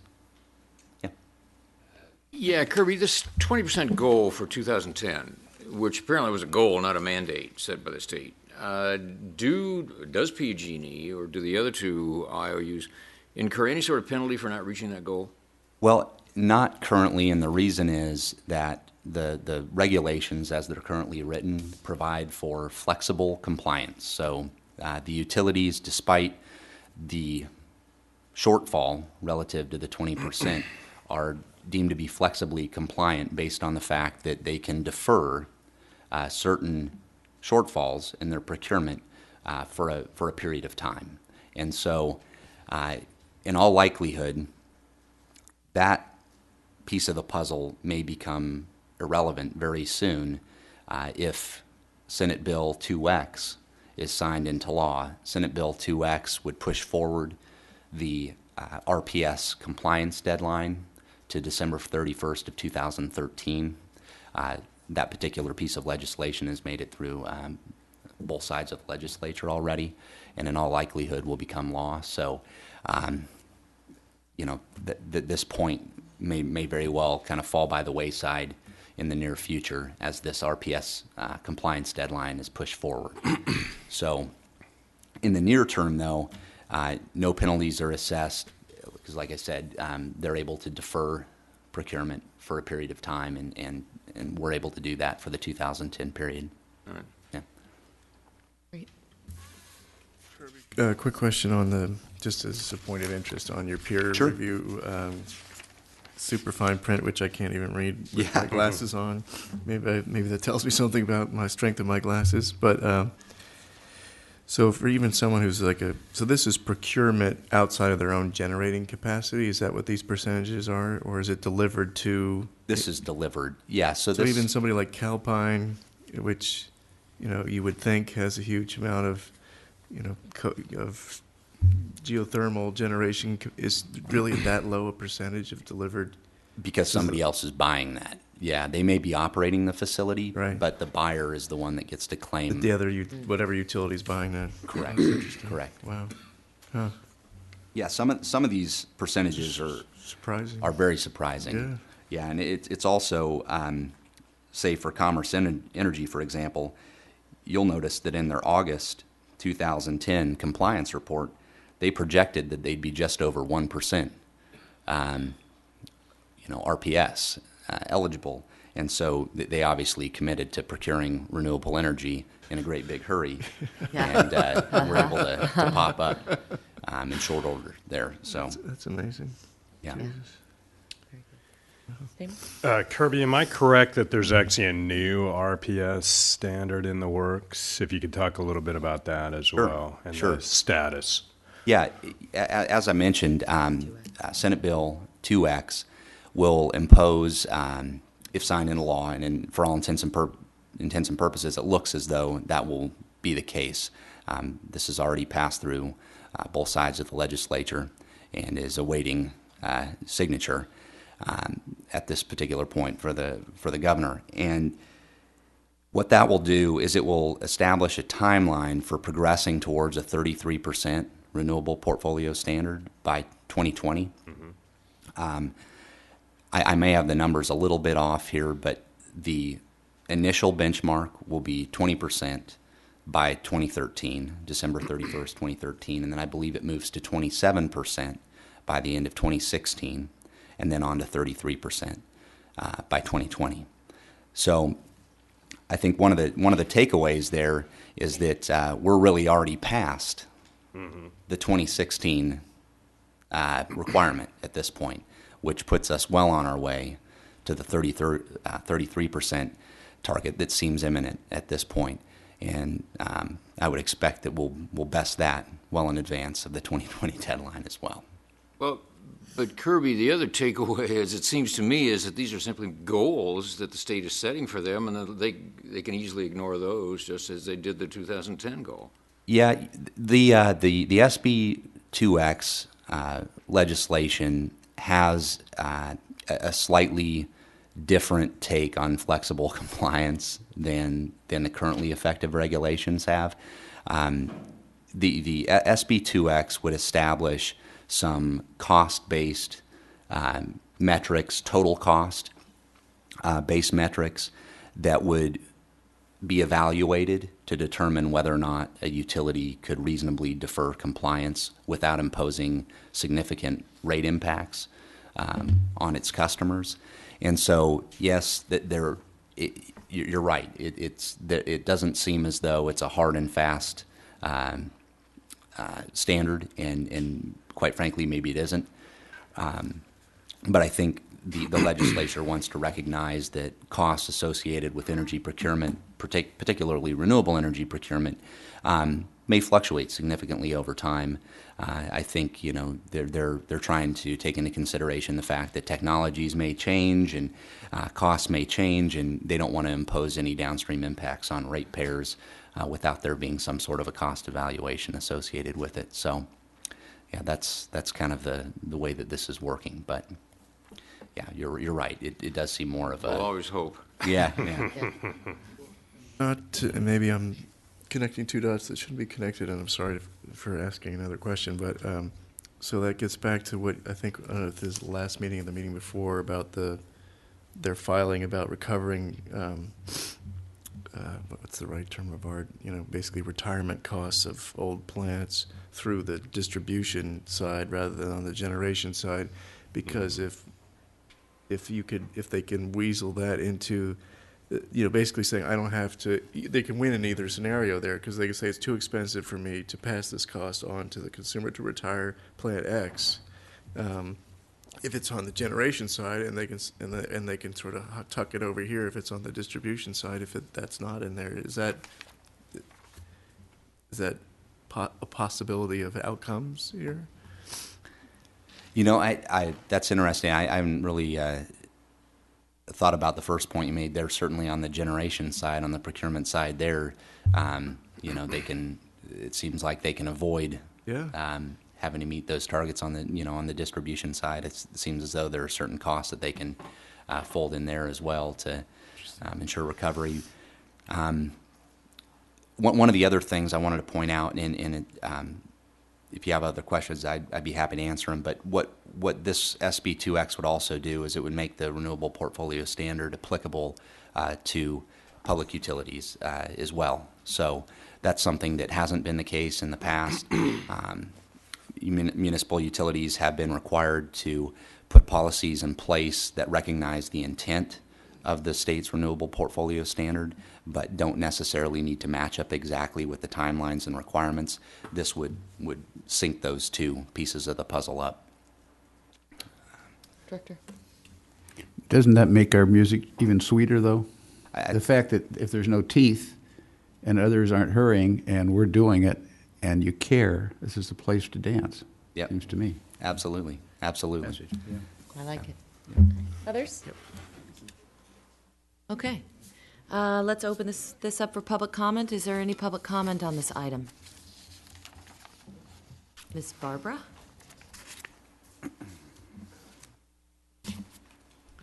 On the renewable portfolio standard, the new law one of the people that has been involved with CCA forever, had a lot to do with crafting some of the language for it. And so I think that there's some really good things in there for us.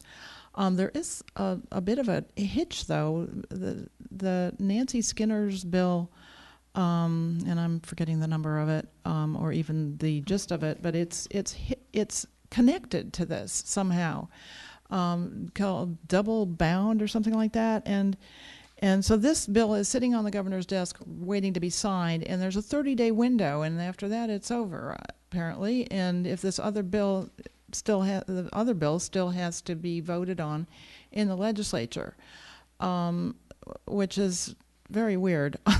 But I'm actually really hoping that the RPS bill does get signed sooner rather than later. Yeah, I think it's much better than the old system. Although I still think it has problems. You know, this flexible compliance is pretty ridiculous. And you know, there's this glut of power in California that I'm really concerned about. And I mean, I don't know what that's going to mean to these resources, because there's like 40 to 60% more power than is needed through 2020 for all of the utilities. And PG&E has the most extra power. They are talking about closing some of the once-through cooling facilities, and the good news is that they can close Diablo and San Onofre because they have way too much power. They could close them tomorrow, nobody'd miss them at all. So I just wanted to encourage the board to take a position, you know, at some point soon. There is this hearing on quakes and nukes coming up next week in the legislature, and I'm working with some folks to. There's going to be an event in San Francisco at the CPC, as well as people going to the hearing in Sacramento. And I think that we have the chance of a lifetime to close these nuclear power plants that could kill a whole lot of people. Thanks, Barbara. Okay. Any others on the RPS? Come on up. Good job. I mean, that's great. That's really awesome what you're doing. And to add into the RPS, just in future planning here, I was at T. Boone Pickens' energy plan the other night where we talked to Marin Civic Center. He's a Texas oil man who put $250 million into wind turbines. So his prediction is oil will be $150 a barrel by the end of the year. Don't be surprised if gasoline on the street goes to $10 a gallon in the future. Natural gas will be used more and more to make electricity as we have to get off of coal and other things. And the climate change, hotter summers, bigger loads, more demand in electricity you could imagine, because people are going to need to use electric stuff more than ever in the future, especially when, like on April 14th, a bunch of us here are going down to stop the relicensing of Diablo, myself as well. And so I encourage on that RPF, build as much solar as you can. Imagine, let's just go for it, getting all those 600 megawatts that was in the request for proposal, put Marin on the map and one of the world's solar leaders and zeroing out our energy bill in the future. Let's just go for it. I'm sure Charles would love that, because we have to. Our environment, we have to. Agreed. Thank you. Any other public comment on this item? Great job, Kirby, as usual. Great job, Dawn and staff. This is awesome news, and let's keep it going. Okay, so next up is a briefing. Are we ready? Megan, do you have your slides loaded for lean energy?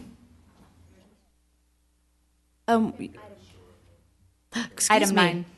It's a very important item 9. Excuse me, you guys. Sorry about that. But you know what? You're already going to load it now, so you're ready to go? Okay.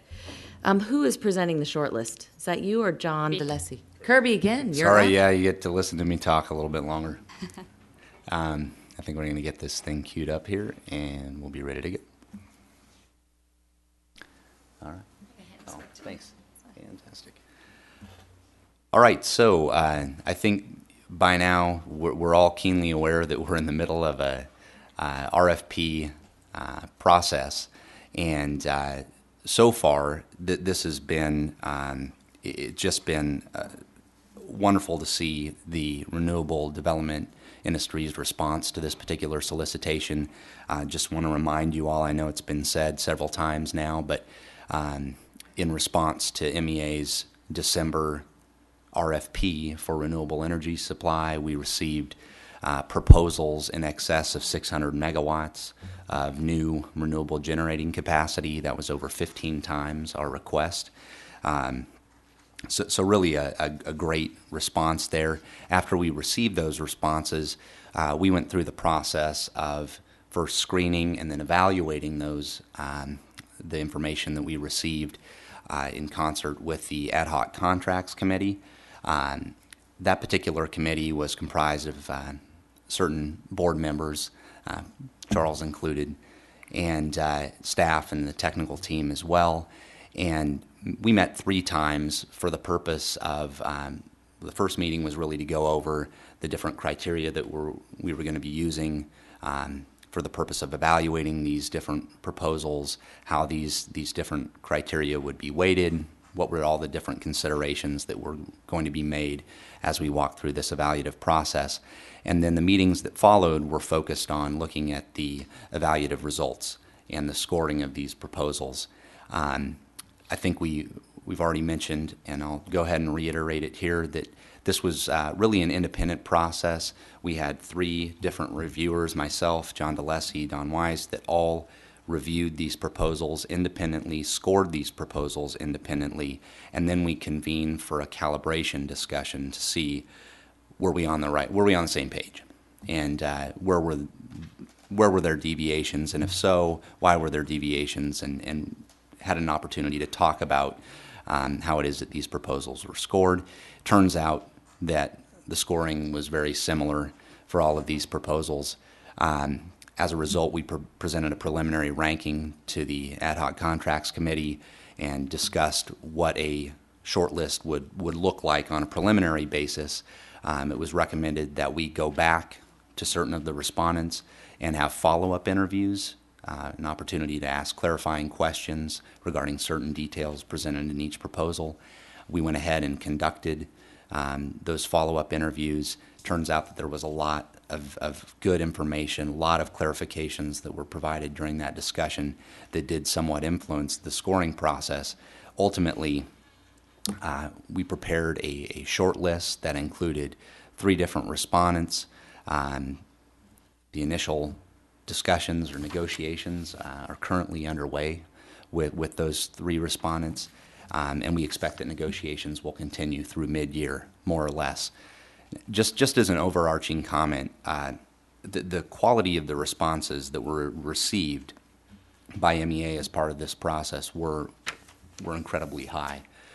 We were truly dealing with the very best of the best, and I don't mean locally or statewide. I mean globally. These were the best and the brightest players in the renewable development industry, and they felt compelled to submit proposals to this agency. And so, the talent pool here was very deep. As for the process of shortlisting these respondents, there were a number of key considerations. I have some of them listed here. I mentioned that the quality of the respondents was generally very, very high. We had a scoring standard that we used. We used that scoring in the weighting of these scores and the different criteria to develop a ranking. And in shortlisting these respondents, we wanted to make sure that we had a tie back to our initial request. Due to the quality of the responses, quite frankly, we could have shortlisted hundreds of megawatts of projects, but that would have that would have been irresponsible. I think we've started establishing ourselves as a credible buyer of renewable energy, and we want to make sure that we keep building on that impression that we've left. and do so responsibly. And I think if you go out and you shortlist numerous entities, you risk diminishing that credibility. And we wanted to make sure that we continue to stay strong in that particular respect.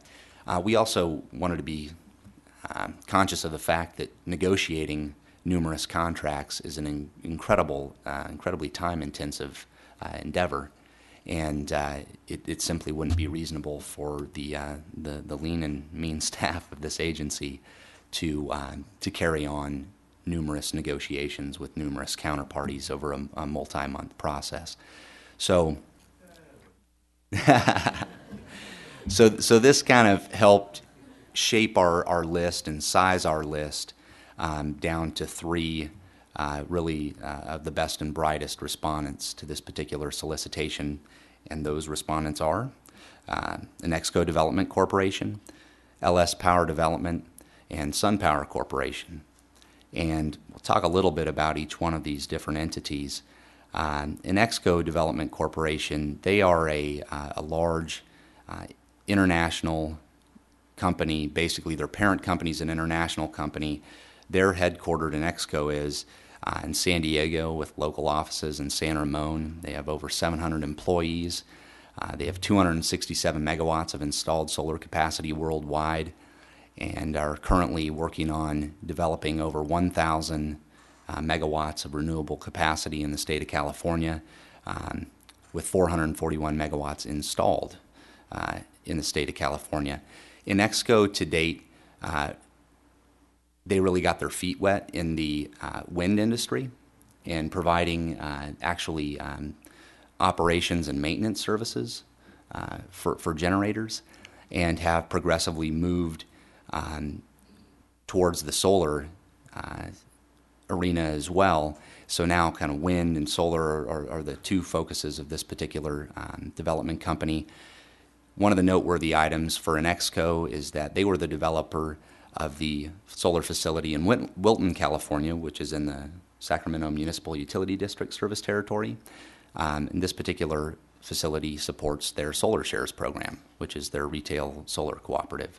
So they have strong municipal utility references that go beyond SMUD, and again, very high quality developer here. You can, number of statistics, but I won't bore you with all of them.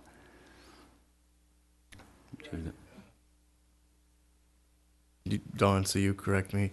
Can you specify what type of project they're proposing in terms of the type of generation? Solar. Okay. Because they do wind stuff too, so I was curious.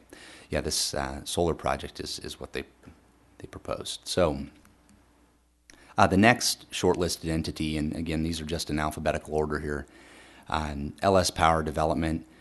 This is a highly experienced, highly qualified development company here. You can see their track record, quite frankly, speaks for itself. They've successfully developed over 7,000 megawatts of generation projects, with over 1,500 megawatts constructed since 2006, and they have 500 megawatts of solar projects in active development across the U.S.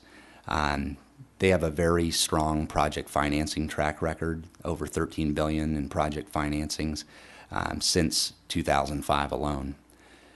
California projects, 175 megawatts of photovoltaic solar in advanced stages of development. They're really getting aggressive here on the West Coast, which is neat to see. And they've also owned and operated 4,200 megawatts of conventional generating capacity within the state of California as well. One of the noteworthy items here, and we can't get into too much detail on this, but as part of their proposal, LS Power is made a financial commitment to a local renewable development project for the benefit of MEA customers. So this would be at no additional cost. So really a politically savvy piece of their proposal. And then SunPower Corporation, another large, highly experienced, highly qualified, relatively local company here with over 25 years of industry experience. This is a fully integrated, fully vertically integrated company. Not only do they do the development work, but they manufacture the panels. They do all of the engineering, siting, permitting. They do it all, and they do it very well. You can see here, if you go down on the sub-bullets under the first primary bullet there, they basically captured over 50% of the U.S. market share for design, development, and deployment of large-scale solar power systems. That's pretty impressive. They've installed PV projects, which are operating in Chico, Fresno, Napa, Santa Rosa, and many other sites throughout the state of California.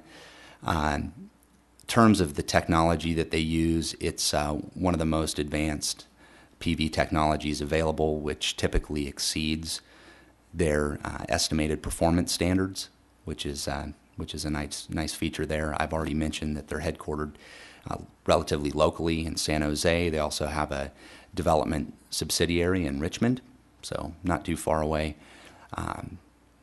As with some of the other entities, SunPower also has strong municipal references. So we thought that was another nice feature about this particular supplier. And I've already mentioned that they're vertically integrated and manufacture their own panels. So those are our three shortlisted respondents. I think, we were really, again, we got the best and the brightest to deal with here. We've shortlisted nearly 100 megawatts of projects. We've already begun the preliminary negotiation process with these particular entities, and we've scheduled and completed our preliminary meetings, and the purpose for those preliminary meetings was simply to go over schedule and some logistical issues, as well as some of the commercial terms, just to get those out and dealt with. And so going forward, we'll be hammering away at some of the bigger issues that'll be necessary in order to work towards a PPA, things like credit and so forth. We're targeting ultimately contract execution sometime mid-year, and we'll look forward to reporting back to your board on the progress related thereto. Any question? Do you anticipate just one contract, or conceivably three, or? I don't think it's likely that we'd have three contracts, but it is conceivable that we may wind up with two contracts. We've been very straightforward with each one of the shortlisted respondents in terms of our, the likely outcomes here. And, I think we're moving forward in parallel with all these discussions, acknowledging that there may be certain issues that trip up the process along the way. And that's one of the reasons that it's a good idea to go forward, certainly with more than one developer. And, as of yet, no major sticking points, and we'll hope that that continues to be the case going forward. Other questions for Kirby? The question, Kirby, can you speak to why these large companies would be bidding for these small projects? Well, I think a lot of them, they really were drawn to the nimble approach of this agency and the fact that there isn't this onerous contracting process that they would find in dealing with some of the larger buyers of energy that are out there. This is really one of these things that we've really helped ourselves out quite a lot by being able to be flexible, be timely, and be pretty aggressive in moving forward with these different project opportunities. And I think all of these suppliers have recognized that.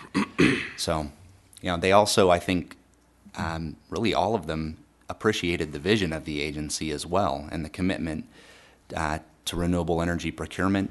And I think, of course, on the business end of this, they see long-term opportunities for additional projects as this agency continues to grow its customer base and potentially add members in the future.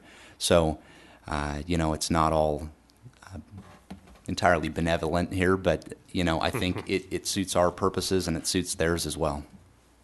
I have a question. Do you have a question? Actually, I was going to make a comment that perfect segue Go from for what. it. Okay, thank you. And I think, Kirby, what you're saying underscores why this is such a big story. when we started this project, we were told by many, most notably the incumbent utility, that there was absolutely no way we were going to be able to achieve our renewable energy goals. And we were either told the supply didn't exist, or if it did, it was already spoken for, or we were not going to be able to compete with the bigger players. We heard it all, but what this shows is that if demand is created through programs like a CCA, there will be supply that's created to meet it. And I think you hit it on the head. We've shown that the way we've set up our organization, we have the nimbleness, we have the wherewithal to go out there and in effect create supply in the marketplace and utilize our flexibility to get it. Absolutely. Good job. And one final thing, since I was on the ad hoc contracts committee, I can very much speak to the fact that this was a rigorous process, very data driven, and I want to commend you and John and Don for the work you did on this. Thanks. Absolutely. My question is whether or not, I mean, I know these are standard, it's a PPA approach, but is there any contemplation in this round to the possibility of, at some point, transferring any of the asset to ownership to MEA? Yeah, without getting into too many of the details right now, this is a subject that's being discussed, in all of the negotiations. So, absolutely, yeah, that's correct. If that wasn't heard, that was something that was called out in the RFP as an option that MEA was interested in discussing, and I think that our shortlisted respondents have recognized that. So. Great. Okay. I also would really like to thank the contracts committee that included Charles and Damon and Tom, I believe. Tom Cromwell participated in that. Yeah, so. And Dick. And Dick, as well. excuse me. Thank you, Dick. And great work to the staff. And I think it's notable, and our next agenda item will touch on some of this, that Kirby, you are very much distinguishing yourself in the realm of RFPs, and specifically green RFPs. And so the fact that Marin is leading the way on this is important for the rest of California, but it's also really important for the rest of the country, who is looking at what we're doing. And we're going to be working with Kirby to do some model RFPs and really integrating energy efficiency and the green work. So I'm just really proud of the agency and really grateful to you for your leadership as well. So any other good news that you have that you want to share with us this evening, you should feel free to do that. All out of good news, sorry. Yeah. It's been sort of one of those bittersweet nights, huh? Does anybody, we'll open it up to the public. Gene, come on up on this item. One of the pluses in this whole subject is the creation of jobs, and especially reasonably local jobs.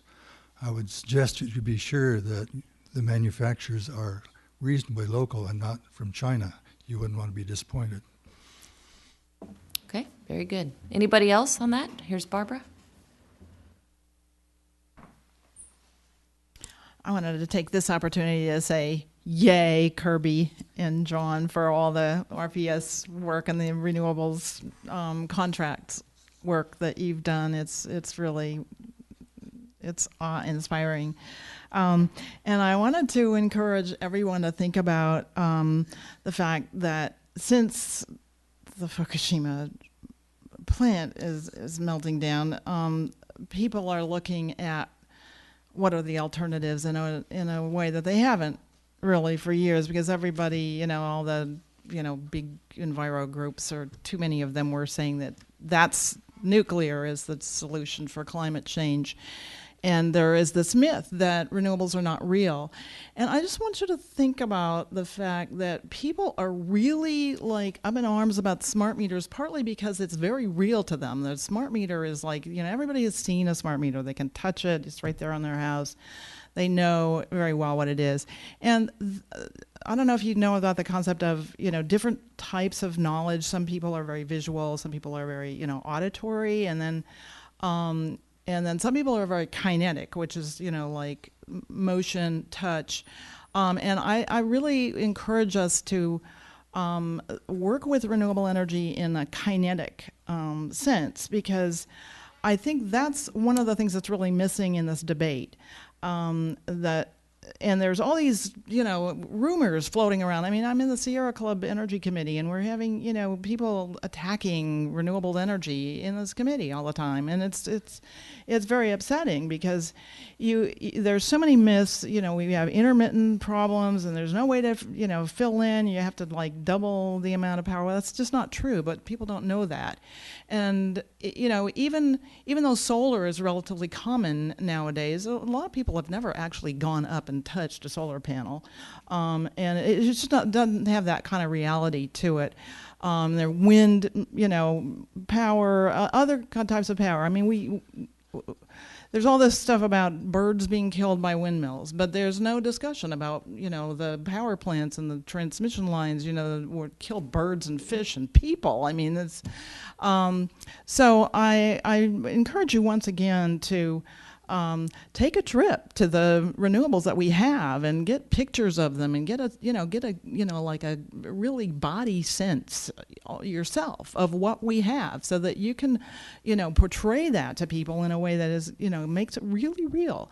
And I think it would, really bump up the energy level that we have already, because we have a great concept and we know, that we're doing something that nobody else, everybody else said couldn't be done. But I think that the kinetic sense of it is really important, and I really hope we'll all get there. And I would love to get everybody on a bus and go out to the valley. I knew that was coming. Yeah, she's been dreaming about that one for a while.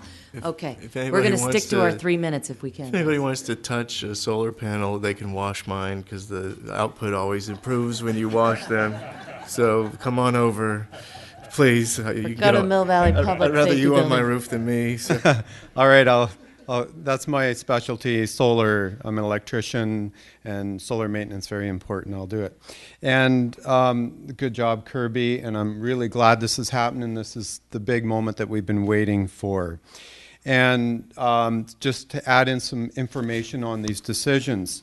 Now, SunPower is supported by the IBEW, the Electricians Union in this jurisdiction.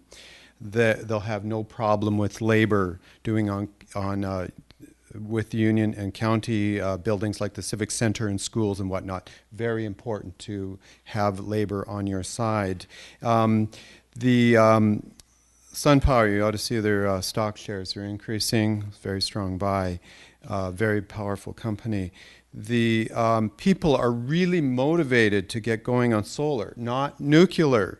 And getting solar on a whole lot of homes in Marin, and the energy efficiency, a part of it. Very important for the LNS power, getting the homeowners in private property. No problem on private property. That's really good to get some of the Marin homeowners involved to get as much as we can on a lot of homes. And Exco, I was talking to them because I'm trying to get a job with them, and I may have to go to Ontario to get a job with them because they're very busy and tied up for some time and won't be available for some time, unfortunately. And because they're the guys doing the solar shares and really want to get that going. But we need virtual metering to happen here. And for a long-term plan is the electricians have some good news for you later. Bless you. Thank you. I'm sure you'll be right back up here in about 5 minutes, so we'll do ... on that one, okay? Thank you, Sam. Any others on this item? I do think, since it's been mentioned a couple of times in this item, it should be noted and reminded that MEA made a clear statement when we launched about the prohibition of using any kind of nuclear power in our mix. And so I think it's important to remember that, and congratulations for all that you guys are doing on the Diablo Canyon, and we're behind you, so good luck with that. Okay, so I think we're done with item 9 now, and we can now move to item 10, which is a brief briefing on Lean Energy US, the local energy aggregation network, and I'll turn it over to my business partner, Megan Metzen. Not yet. Well, that's coming up. I think, Sean and I have been working on this together, and Charles McGlashan was, of course, the founding board member for this, joined by Dan Douglas, and also John Kelly of the Galvin Electricity Initiative out of Illinois that has been supporting these initial efforts. We're doing the work that's in front of us right now, but really working to answer the needs that were identified by a broad range of stakeholders, both exploratory CCAs, existing and emergent CCAs, in a white paper that Sean worked on through last summer and was published in January. Thank you. I think many people here participated in that, as well as people in other states. So there were some really clear needs identified for a common resource hub for CCAs going forward. And I hope that in our work going forward, we can, I think in the advocate community, in the elected, in the staff, and in the developer community, these past years, we would have all been really helped if there'd been clear, accessible communications materials, technical resources, analysis going forward. So with that lead-in, we have launched Lean Energy US, the local energy aggregation network. We spent a somewhat painful amount of time on naming issues.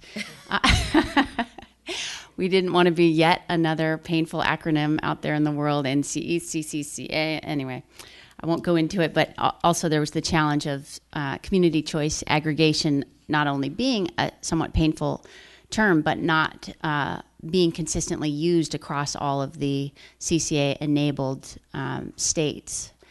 And so it turned out that aggregation was really the one common term out there. And in a very early, just kind of open branding discussion, Susan actually was fiddling around with a pencil and came up with Lean. And it's just, for me, it's really captured something that, you mentioned, Kirby, that the nimbleness of CCA in contrast to the investor-owned utility sort of monolithic monopoly. And I think Lean too captures for me that sense that CCA is leaning into the challenges ahead and really leaning into the problems that we're taking on. So the goal is to advance CCA nationwide by building a network of support. We're working to pull information together about the status of CCA in the other 5 states that have the existing legislation, but also talking to some communities in states that are interested in pursuing the state level legislation equivalent to our AB 117. I mentioned this paper that was pulled together. That is available on our very placeholder website at Lean Energy US. You can click on the link for that white paper if you are interested. The general baskets of resource needs identified in that research were around education and outreach, so creating really accessible, clear materials for beginners coming into it, but also for leaders looking for ways to communicate this concept to constituents and fellow electeds.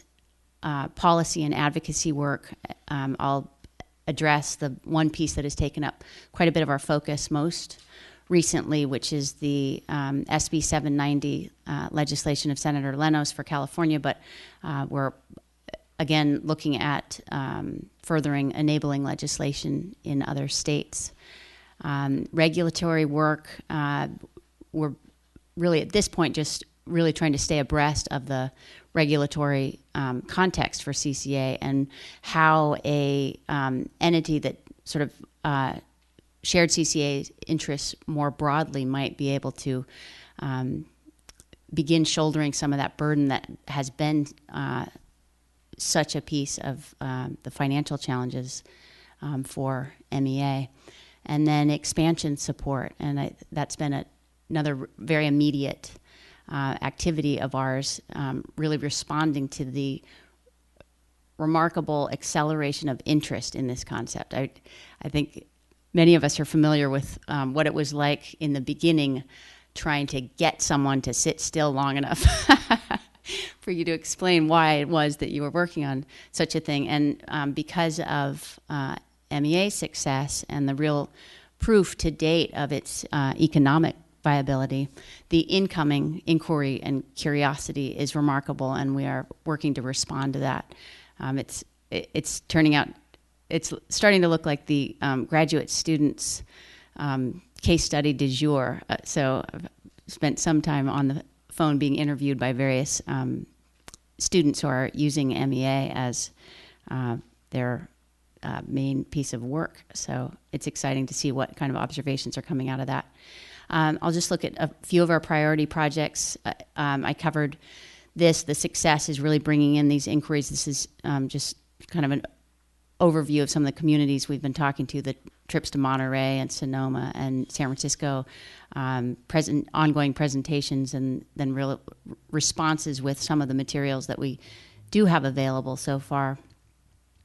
And then also we've been participating there are other organizations now who are making CCA a real priority because of its obvious impact on emissions reduction, the potential around local economic benefit, and the rest of it. So we've been presenting at conferences and also participating in, for example, the Sierra Club California's regular statewide CCA-specific calls to where individuals in other communities are really checking in for information. So just being out there involved with these other groups has been good. Another priority project is developing this central resource hub online for CCA, so making as many of the resources that have been developed over the years, including the work John DeLessie had done on the 4-year report on CCA, those kinds of pieces, really pulling them together and making them accessible. We are really relying on the website as being a useful entry point for communities, and then we can follow up more individually with them. Another immediate project at the moment is, Sean had mentioned earlier, sponsored in part by Galvin Electricity Initiative, is to start building on some of the proven procurement successes here, looking at standardizing some models that would be useful for other communities to look at. Also researching how, I'm again going to quote David Orth in a statement he made to the San Francisco Public Utilities Commission, where he was saying, the CCA is just a tool that will reflect the values of any given region. So if there's a region looking at CCA for different priority reasons than were pursued in Marin, what would their procurement documents look like? So just really exploring how different policy values can be reflected and achieved in a market sound way going forward. I mentioned this already, but a big priority project has been Senator Leno's CCA bill. Sean really took leadership in pulling together a team, including attorneys, consultants, staff, and elected officials from San Joaquin, San Francisco, Marin. Sonoma also participated in drafting some legislation that has really been praised already to me as sound, doable legislation that will do much to fix the fact that AB 117 was passed with the presumption of support on the part of the IOUs we've, of course, discovered that support was overstated. And so we've been working, there's a website up. It's called prop16round2.org. The fact sheets, the bill text, and now sample letters of support and sample resolutions are all available there, along with the video of the November 9th hearing held here by Senator Leno, collecting the input that really informed this piece of legislation. The big push at this moment is for endorsements, and it's looking promising for some key endorsements. We'll take those on the road to really gather up. Many of the opponents of Prop 16 are a good audience for this bill, and really putting it as this is the next step.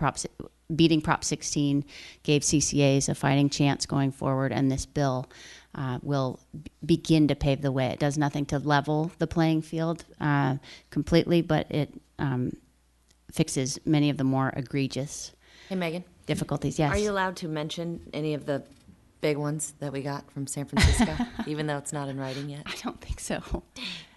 That's a really good one. Okay, sorry. And then just next steps is building capacity out past our own efforts, and really inviting, everyone who participated in that initial white paper and who's participated in the Marin effort to see this as an open invitation. We see this as a very collaborative network. If there are favorite resources that you come across, or really key questions that you run into when you're out and about, we're learning a lot just being in these different communities from the objectives that really come up in discussion there. Please send them our way. You can email me at any point, and it'll help us build a resource that I hope will help us all do what we meant to do when we all supported Marin, which was create a model that worked and then take it to scale where it can have a serious impact on obviously emissions, but also bringing this sort of transparency and local control of our energy future home. Thank you. Thank you. Hey, Meg, while you're up there. I don't have to take this home, right? No, you don't. You just do a great job, and so I want to just. Oh, I forgot to mention Illinois. I don't right. do that I was just going to do some cleanup batting right here. Thank you. Go for it. Let's talk about Illinois, because you all know that Illinois had several cities go to ballot. They ended up not quite with the number that we'd hoped, but 15 communities did go to ballot last week, and 12 out of the 15 said yes, which means that there are 150,000 households now in the greater Chicago area that are going direct to CCA without the opt-out requirement, because they did the ballot first. So they are pushing go on CCA, and we are activating this man over here and all of us to help them make sure that their RFPs, because they're going to go a third-party supplier route to make sure that they've integrated some of the pieces that have been so important to Marin. And then on this next steps, we could really use help and interest in the following areas. We have some, either 1 or 2 CCA strategy sessions that will be coming up. Those are going to be small national groups to figure out where the gaps are in the market and where the opportunities are in other states, and what needs to be done to cross-pollinate best practices. We are meeting next week after, with a funder to do an economic impact analysis out of perhaps UC Berkeley. And anyone who wants to help with the scope of that economic impact we'd welcome your help. We need to develop collateral that is not MEA collateral, but is more generically CCA. And that includes paper-based, but also web-based and video collateral for training modules. So anyone who wants to help with that, that'd be great. And last but not least, Megan will be going out already and doing some grassroots advocacy training for communities who want to understand how to galvanize their advocates in their business community. And so we'll have a module on that. That is a lot of work for two women who wear several hats and aren't actually doing this on a full-time basis. So anyone who wants to help, come along with us. And I really just want to appreciate you and your total solid production and leadership on this too. A question? Yeah. What sort of pushback are you getting from the IOUs in Illinois? Are they being as vicious as PG&E has been? Apparently not. No. I don't know specifically, Yes, though. why not? They should be equally threatened. Maybe they have a different corporate They do. They have a mentality different. They have a different structure, and they have a state power agency that has some interplay. And I don't know, John. You may be able to. I don't know how much research you've done on Illinois, but they do have a different. It's not all vertically integrated like it is here. So I think they have some utilities that have functional separation, which means it's not a big threat to combine the generation load. But I can find out more for you if you'd like. I'm just curious. And hopefully they won't encounter that in Illinois and other places. Other places, yeah. Any other questions for us? Okay. Thanks a lot for listening.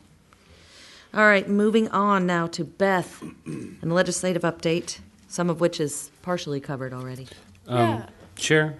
Yes, please. Can we move the action items up? I need to be out of here by around 10 after 10. Okay, fair enough. So that would be then items 13 and 14. Yeah, 11 also has one action item. There's a resolution that relates to it. Okay. Should we prioritize other items? That's Yeah. fine. We can do 11, 13, 14, and move item 12 Everybody's favorite. to the end. It's like ending with dessert, you know. But if cool, so go ahead and we'll just pick up the pace. Okay, yeah, certainly. And as we discussed, there were, certain components of this were already discussed, and we've actually discussed these items of legislation previously, and so it's just more of an update on where things are at here.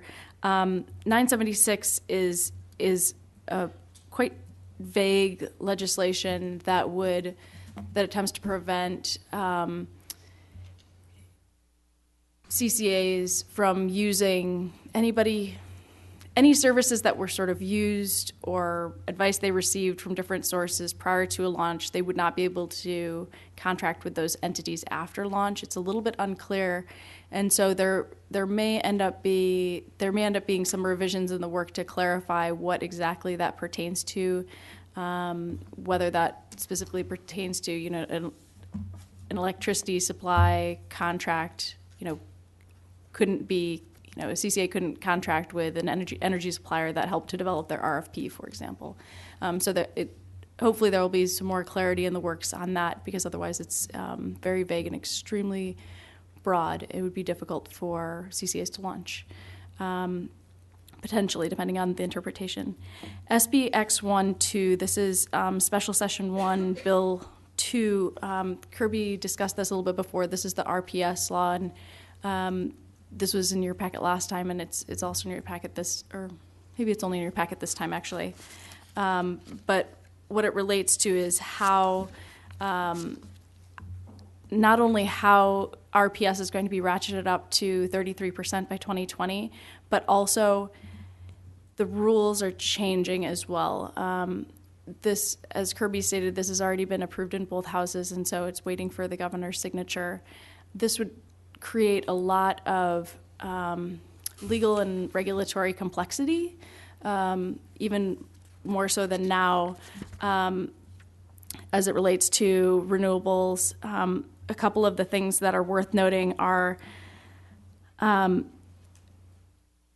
there's some new reporting requirements that would be that'd be required of CCAs. For example, the flexible compliance rules are going to change to excess procurement rules. It means that you can only carry forward certain types of energy.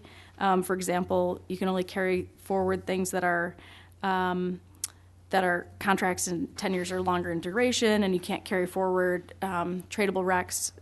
There's also certain limitations on types of electricity. There's one interesting provision relates to there's a limitation on procurement expenditures for investor-owned utilities. So if things start looking a little expensive, then they could be forgiven from complying with the 33%. But that would not be applicable to direct access providers or community choice aggregators. And there's also this new concept of, not all RPS is created equal. There's now going to be 3 types of RPS. People are referring to them as buckets. And so one relates to in-state resources or firmed and shaped out of, and then there's firmed and shaped out-of-state products, and then there's out-of-state tradable renewable energy credits, so TRECs. And so what happens is over time, so bucket 1 is sort of the premium product of in-state renewables, and so that gets ratcheted up over time. The ability of entities to use tradable RECs gets ratcheted down over time, and so this is, an attempt to bring more things in state or into a balancing authority that sort of dumps into the California system. So it's a really significant and massive bill. I think it clocks in around 70 pages. It's complex. There's going to be a lot of interpretation by the Public Utilities Commission and other folks, and I think that this is just sort of the beginning of the process of understanding what the legislation really means. But coming soon to a location near us. And there's sort of the brief summary. The evolution markets put out a brief summary, so that 20% by end of 2013, 25% by 2016, 33% by 2020, and it also gives you the details on what's the maximum of tradable RECs and what's the minimum of basically in-state. And then there's one additional. The last one here in the staff report is Senate Bill 790, which is sponsored by Leno's office. And this one is also known as the CCA cleanup legislation. It includes things like a utility code of conduct, an expedited complaint process, compensation for anti-competitive behavior, performance standards, protecting CCA procurement autonomy, access to benefits that are funded by non-bypassable charges like energy efficiency programs and that sort of thing, access to appropriate customer data. So these are all things that we've learned are important, and we're hoping that this legislation will help make it easier for CCAs to be implemented and to be developed and implemented and to continue to be able to remain competitive in the market in California.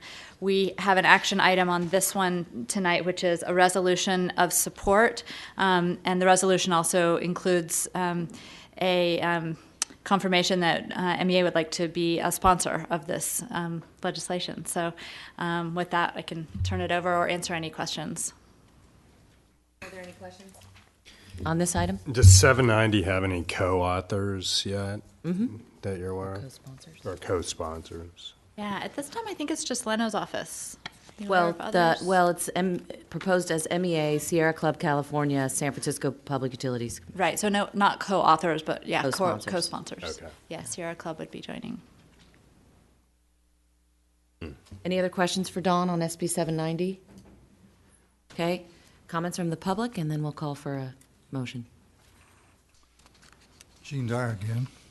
I've read 790, and I hope that each of you has read 790 and not just your staff report.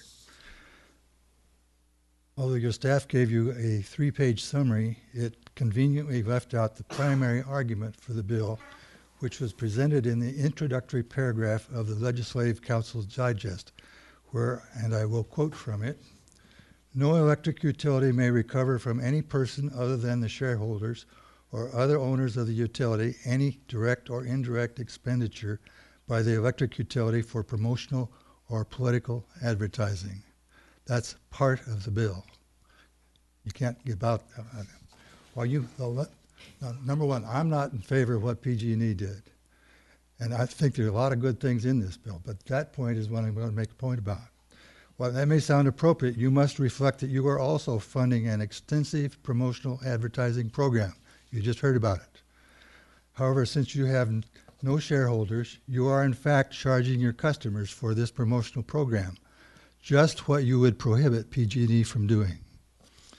While your lawyer will tell you that you can get around that, and I believe I'm quoting you, Sean, you should recognize that this will be used against you when it comes time to start adding next customers in phase 2.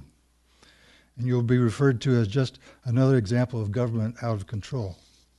Senator Leno is not always your friend, especially when he does not think through all the implications of his ideas. As I see it, you have 3 choices. Either do not support this legislation, or stop your current customer-supported promotional advertising, or suffer the consequences of public wrath as you start up your phase 2. I recommend you merely duck this issue and let Mr. Leno suffer the wrath of government out of control. Thank you. Thank you, Gene. I would let you know that we took up your issue when you brought it up. I think it was in last month's meeting. We brought it up twice to the working committee and also with the Senate staff because it's a good point, and double-checked it with Ledge Council. And the response that came back is that the way it is crafted and written is very specific to the utilities. And, right. Fair enough. Fair enough. But I just wanted you to know that we did follow up on it. Terrific. Thank you. Any other questions or comments on this issue? Okay. If there are none, then I would like to call for a resolution with one correction. I think this resolution should probably be numbered 05. The resolution for Charles this evening was 4. No? 5.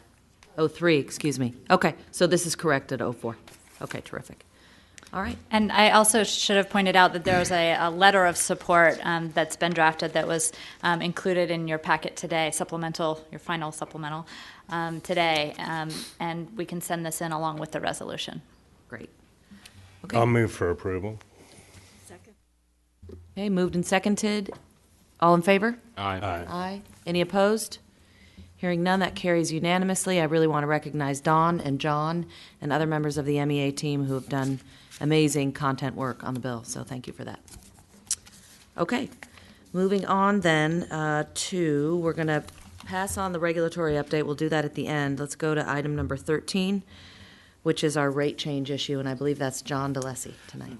That is correct. So this item includes a resolution that would adopt revised rates for basically if you approve them effective starting tomorrow.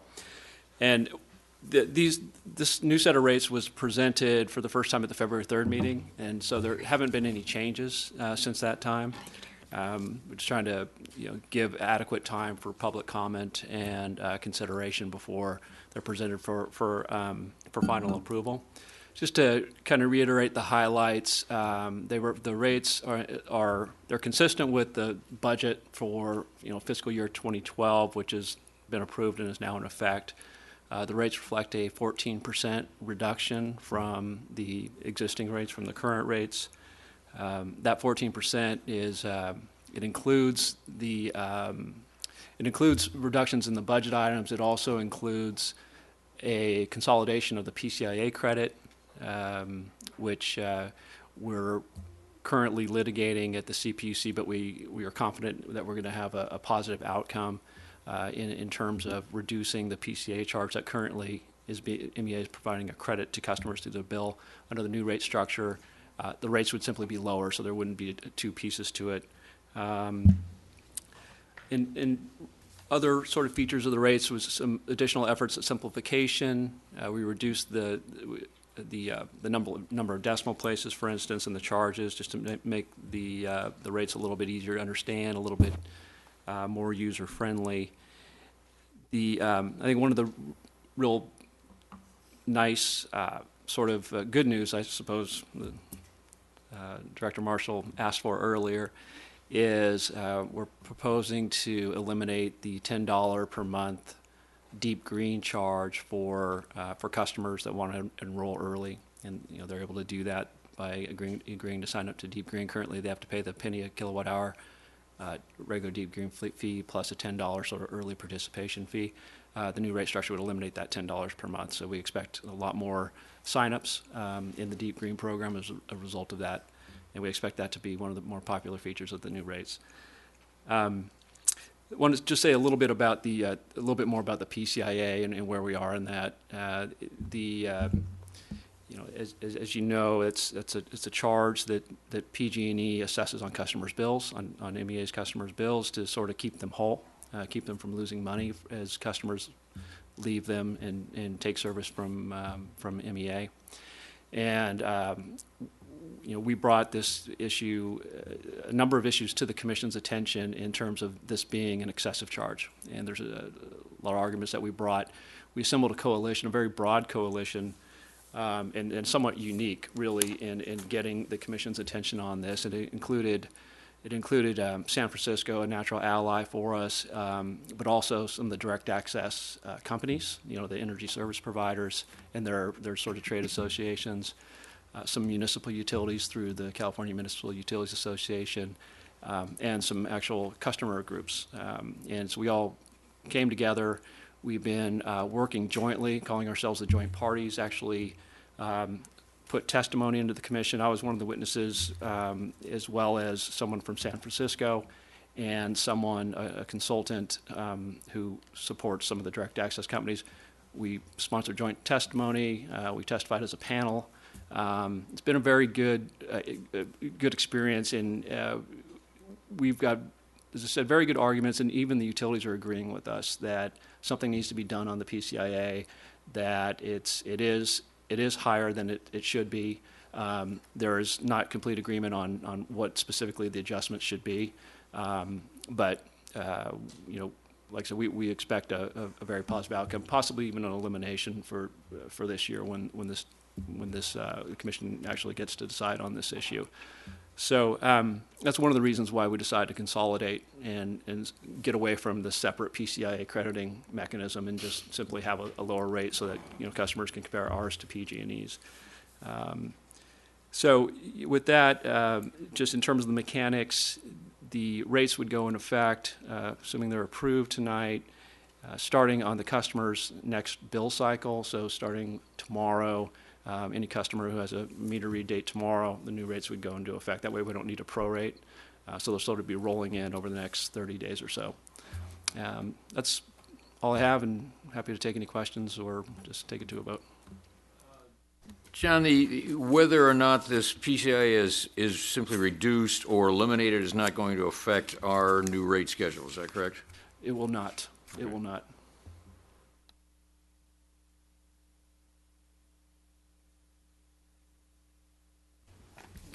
That's a quick question, so we don't keep Lou too long. I know you got to go. Right now there's this disconnect between natural gas prices and oil prices, which allows us to kind of somewhat do this on the 25% product. I mean, we're going to have to react differently if that changes in the shorter run. Will that make it more uncomfortable to provide this, or because of what our contract with Shell, we have that flexibility? Right. Well, we're hedged. We're pretty much fully hedged with the current load through the contract with Shell. We have fixed prices. Where changes in the market are going to come into play is as we look to expand. And we are, Don mentioned, we are working now on a more definitive expansion plan, moving into phase 2. And right now, the market is lower, actually. So depending on the timing of when those contracts get negotiated, then we could actually benefit from that and help. But you're right. If the market were to move up before we were able to negotiate a contract for expansion, then that would it'd probably be a factor in when we expand. Quite frankly. So for the current load, we're pretty much insulated. Yeah.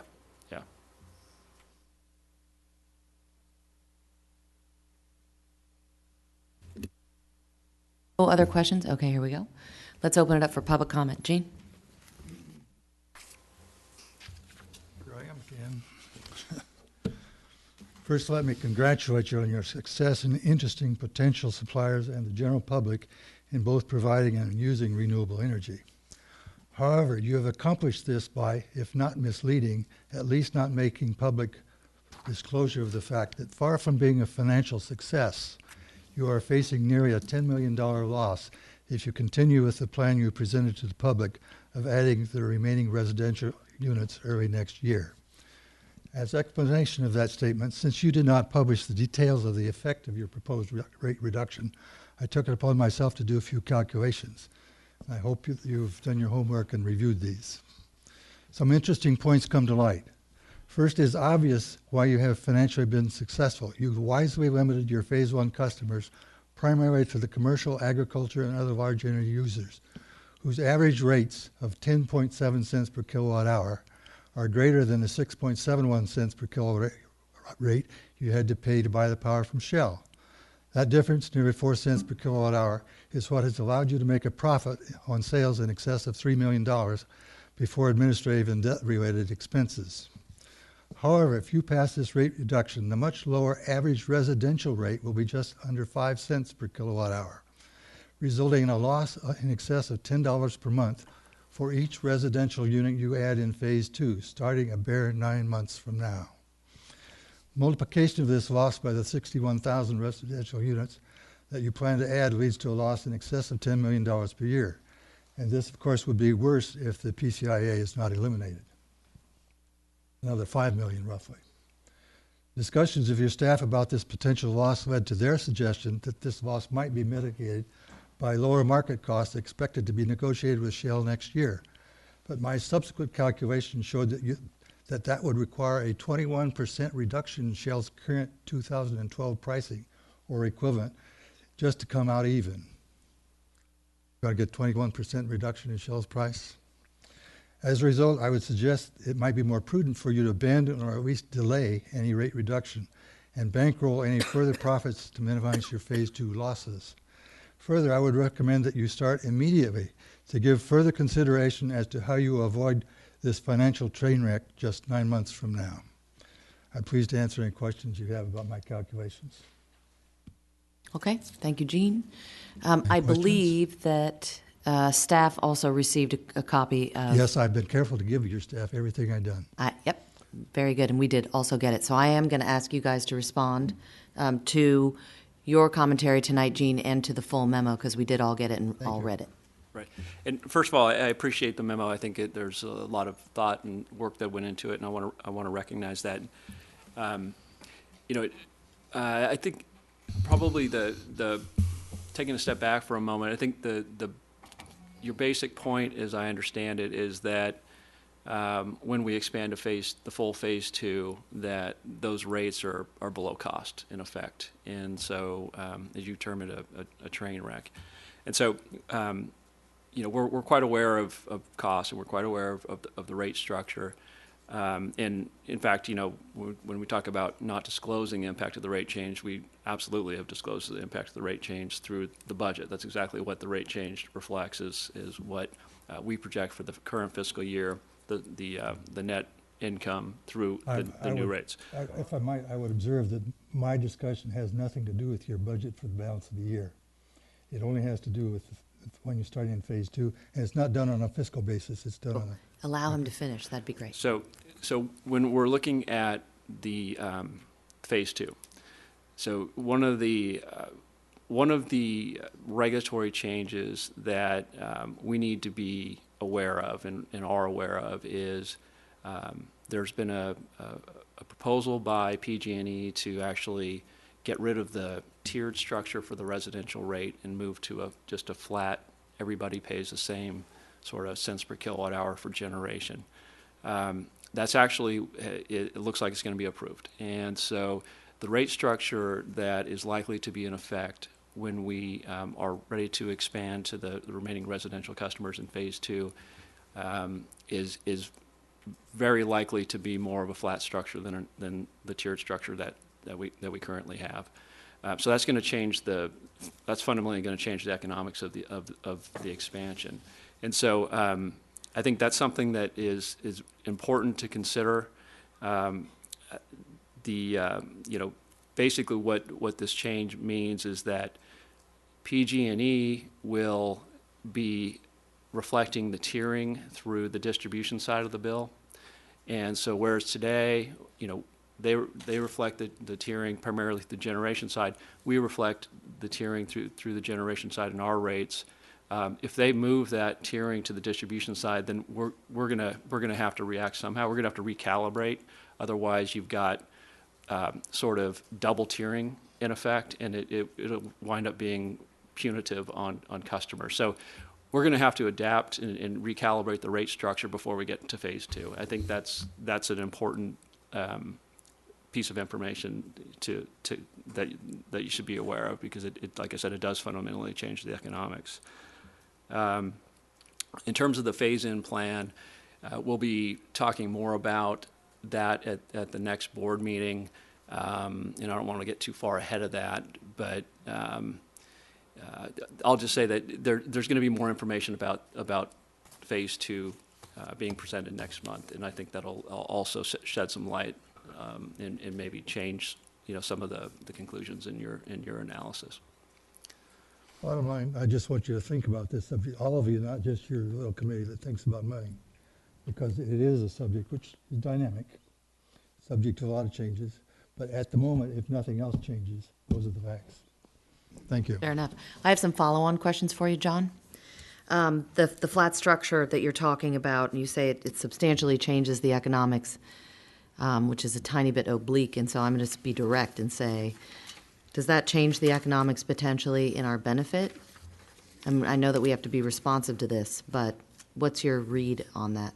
Well, what it means is today, if you have a tiered rate structure, it means customers who use more energy pay considerably above the cost to provide that energy, and customers at the other side of it pay less. So there's essentially, and you can argue over how much this is, but there's essentially a subsidy from the larger consumer to the smaller consumer. So now, when you're looking at bringing on small customers into the program, then you've got that subsidy to pick up.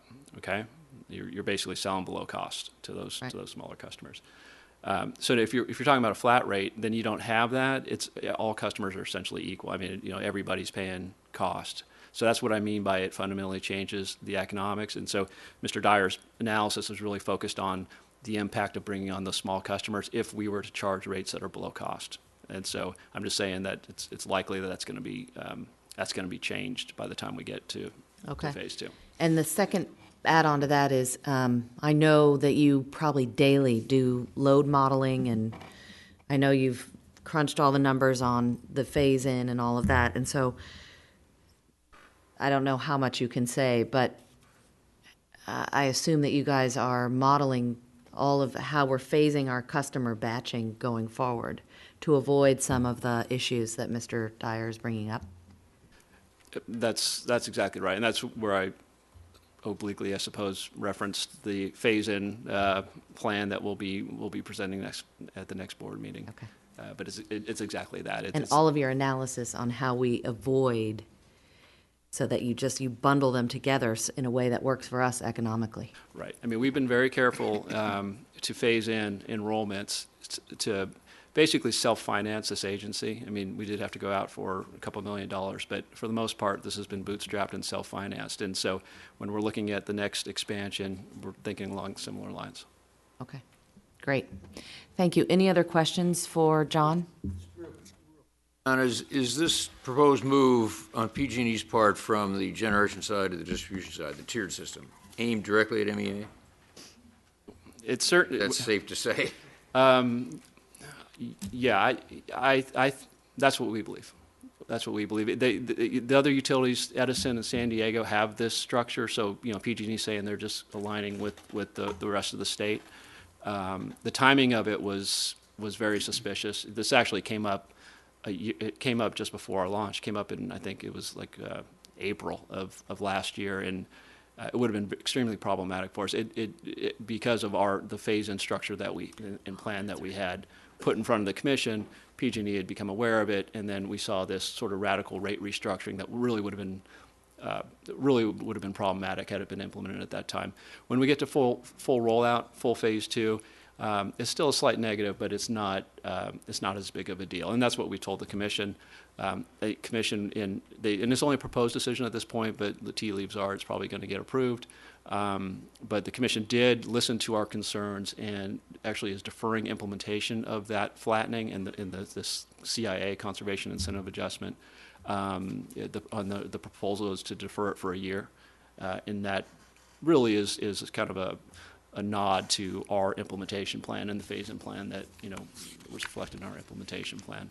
We're going to argue that we would like a little bit more time, but that's what the proposed decision currently says. Okay.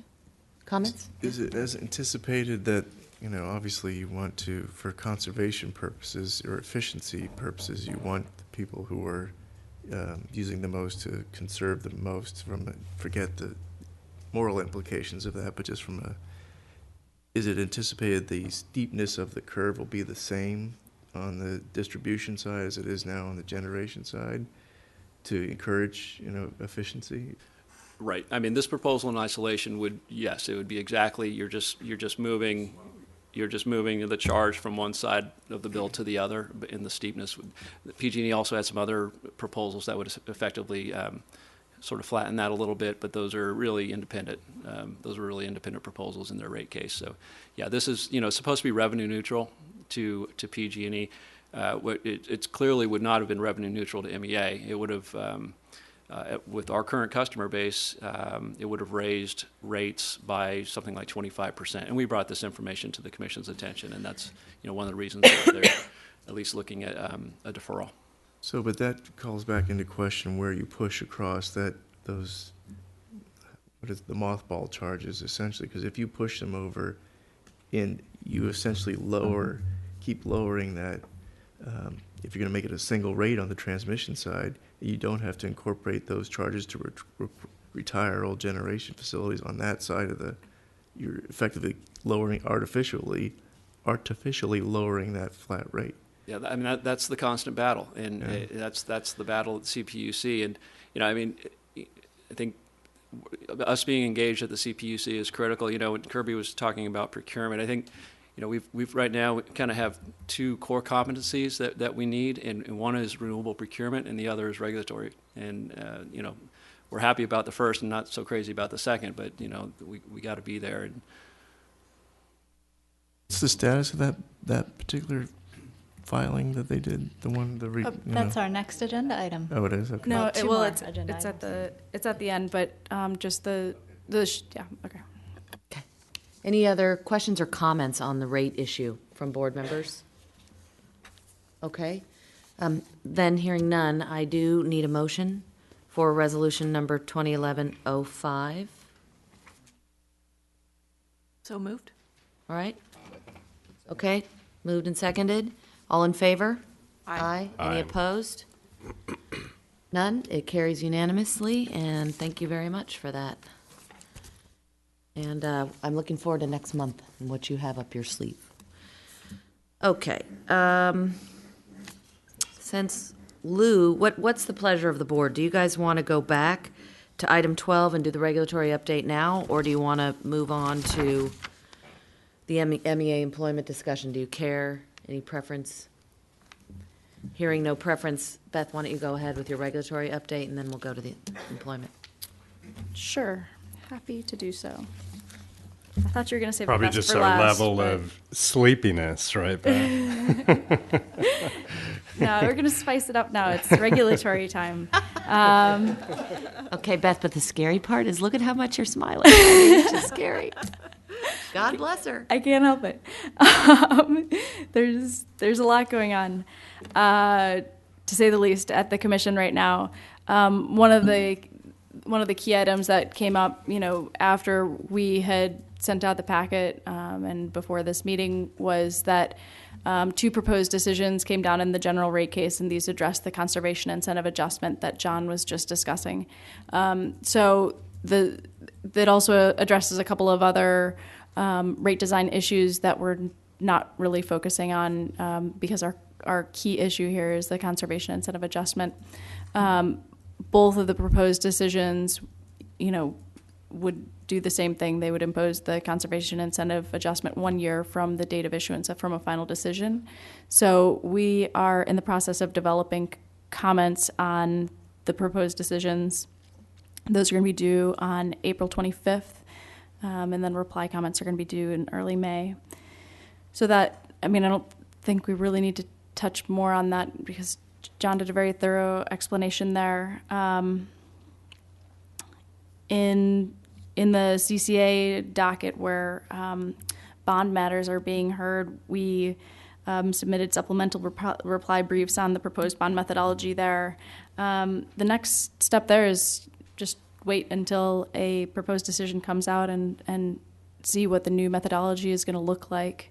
And there's also bond methodology discussion in the direct access order instituting rulemaking where all of the exit fees and PCIA are being looked at. In that same docket, they're looking at bond issues and other security issues for direct access providers. So it may play a little bit into the CCA docket, but it's to be determined. The direct access docket, there's been a lot going on there. There were evidentiary hearings that were held from March 28th to 30th. John was on a panel of experts who testified on our behalf, and we think it was really productive. Resulting from that, there's going to be briefing on the facts that were developed during those hearings, and those are going to be coming up at the beginning of May. CHP, there's one of the things that happened related to the combined heat and power, the cogeneration settlement that went through the commission, that plowed through the commission, was that our application for rehearing was denied on that. So this does change. Unless there are subsequent changes, it does change our relationship with the commission a little bit. It expanded their jurisdiction over us, and it changed our procurement requirements as they relate to CHP. It will once it's fully in effect. One of the requirements of the settlement is that it has to be approved at the Federal Energy Regulatory Commission, FERC. So that's another regulatory agency that we don't really. There's not too much that we have to deal with at FERC. But this is one item that we're taking a look at. The joint parties there, so the investor-owned utilities and the different CHP providers, they filed an application at FERC, and so we've been looking at that closely, and we'll probably be acting upon that and providing comments on that application. Other items, the long-term procurement plan is Byzantine, and it's pretty complicated right now. What this proceeding determines is how much PG&E is really allowed to procure over the long term. It sets their goals and targets, and it's been a pretty interesting process so far. There's PG&E filed their bundled procurement plan, and one of the things that we noted in there was that CCA load was not backed out of their projections for what load they should be procuring for, and this related to the scoping memo of the administrative law judge, which required that the investor-owned utilities use a certain point in time of data, 2009, to make the projections. And so at that point in time, we weren't operational. So we're sort of excluded from these calculations. And it also excludes some direct access load. And so we're going to be involved here. There's also a proposed decision that's out in this docket that relates to the cost allocation mechanism. It's another charge that gets passed through to us, and What it allows for is pass-through of charges, procurement that provides system benefits or specific local requirements. And so we're looking at that closely because it's changing the rules of how costs are passed through to us, potentially in a non-beneficial way. That also came up after this regulatory update came out. So those comments are due actually on the same day as the conservation incentive adjustment comments. And then early May, there's going to be reply comments. So there's going to be a lot going on in the LTPP, and we're going to be following it pretty closely, just to make sure that, at all the appropriate steps, MEA is appropriately accounted for. So when we get to ERA, the Energy Resource Recovery Account docket, which is sort of annual process. Damon is loving all the acronyms right now.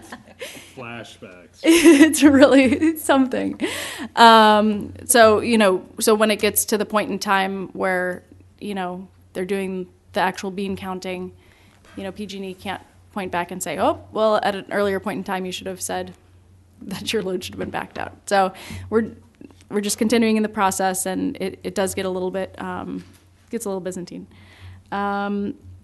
Let's see. There's been a lot of movement that we haven't been too involved on related to how the renewable auction mechanism is going to be implemented by the different IOUs, and so there's a little bit of there's a lot of back and forth on that. So that's being suspended for now, the implementation of the renewable auction mechanism until there's sort of further determination. In energy storage, there was an energy storage. This is sort of a new docket that is where potential energy storage requirements would be developed for folks. And so there was an initial energy storage workshop. And then there's going to be a pre-hearing conference happening on April 21st.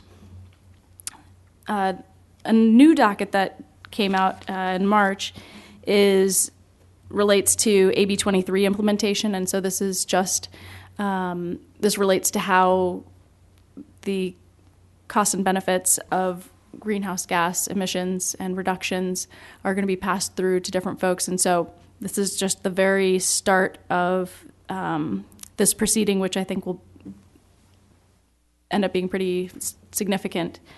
So the order instituting rulemaking came out on March 30th.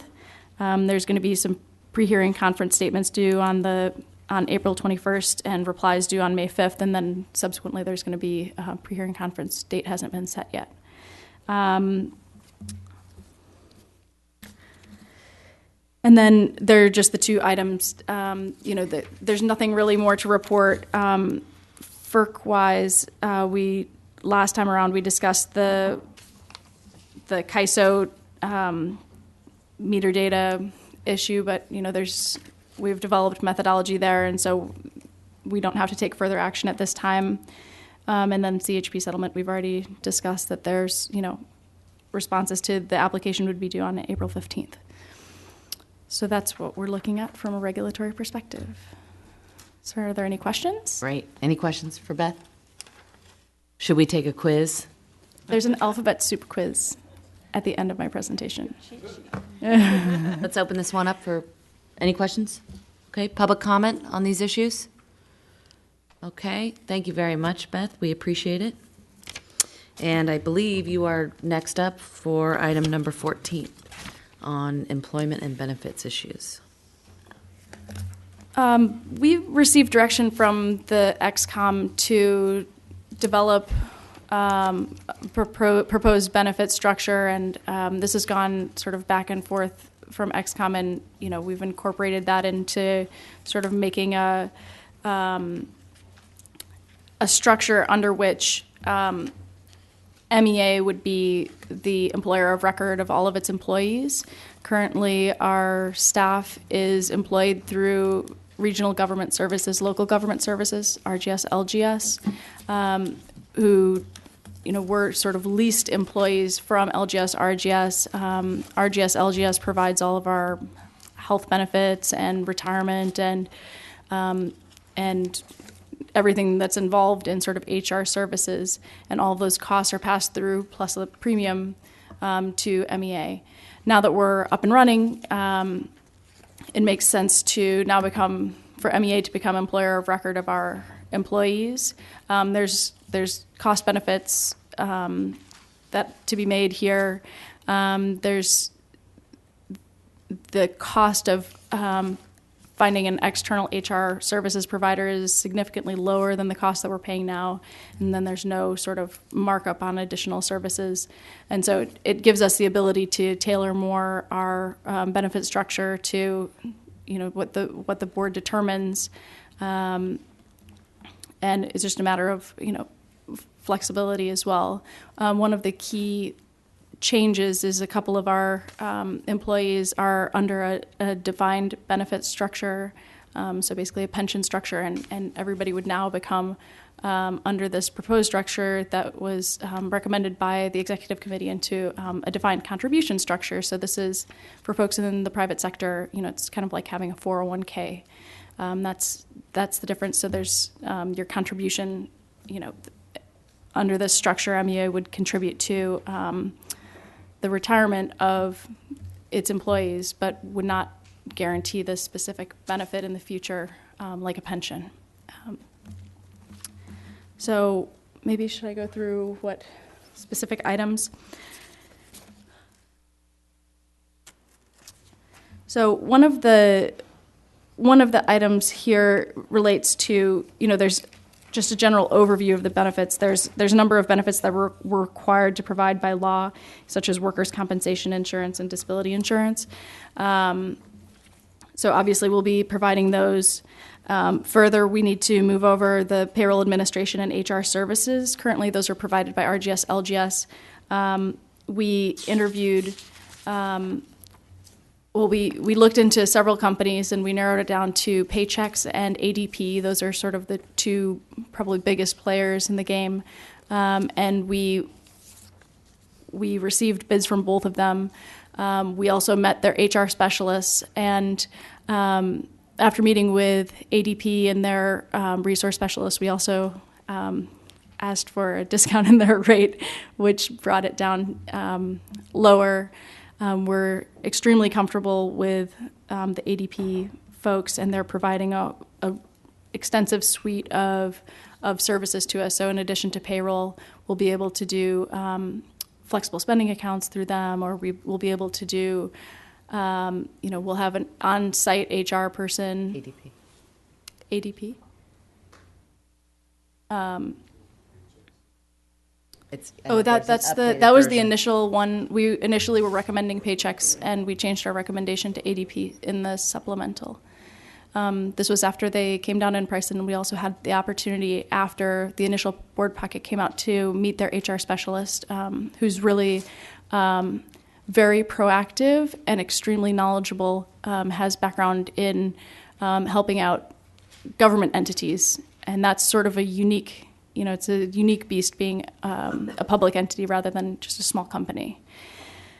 And so, so there's going to be there's a $1,300 one-time setup fee, and the ongoing cost is going to be about $850 per month, or $900 per month.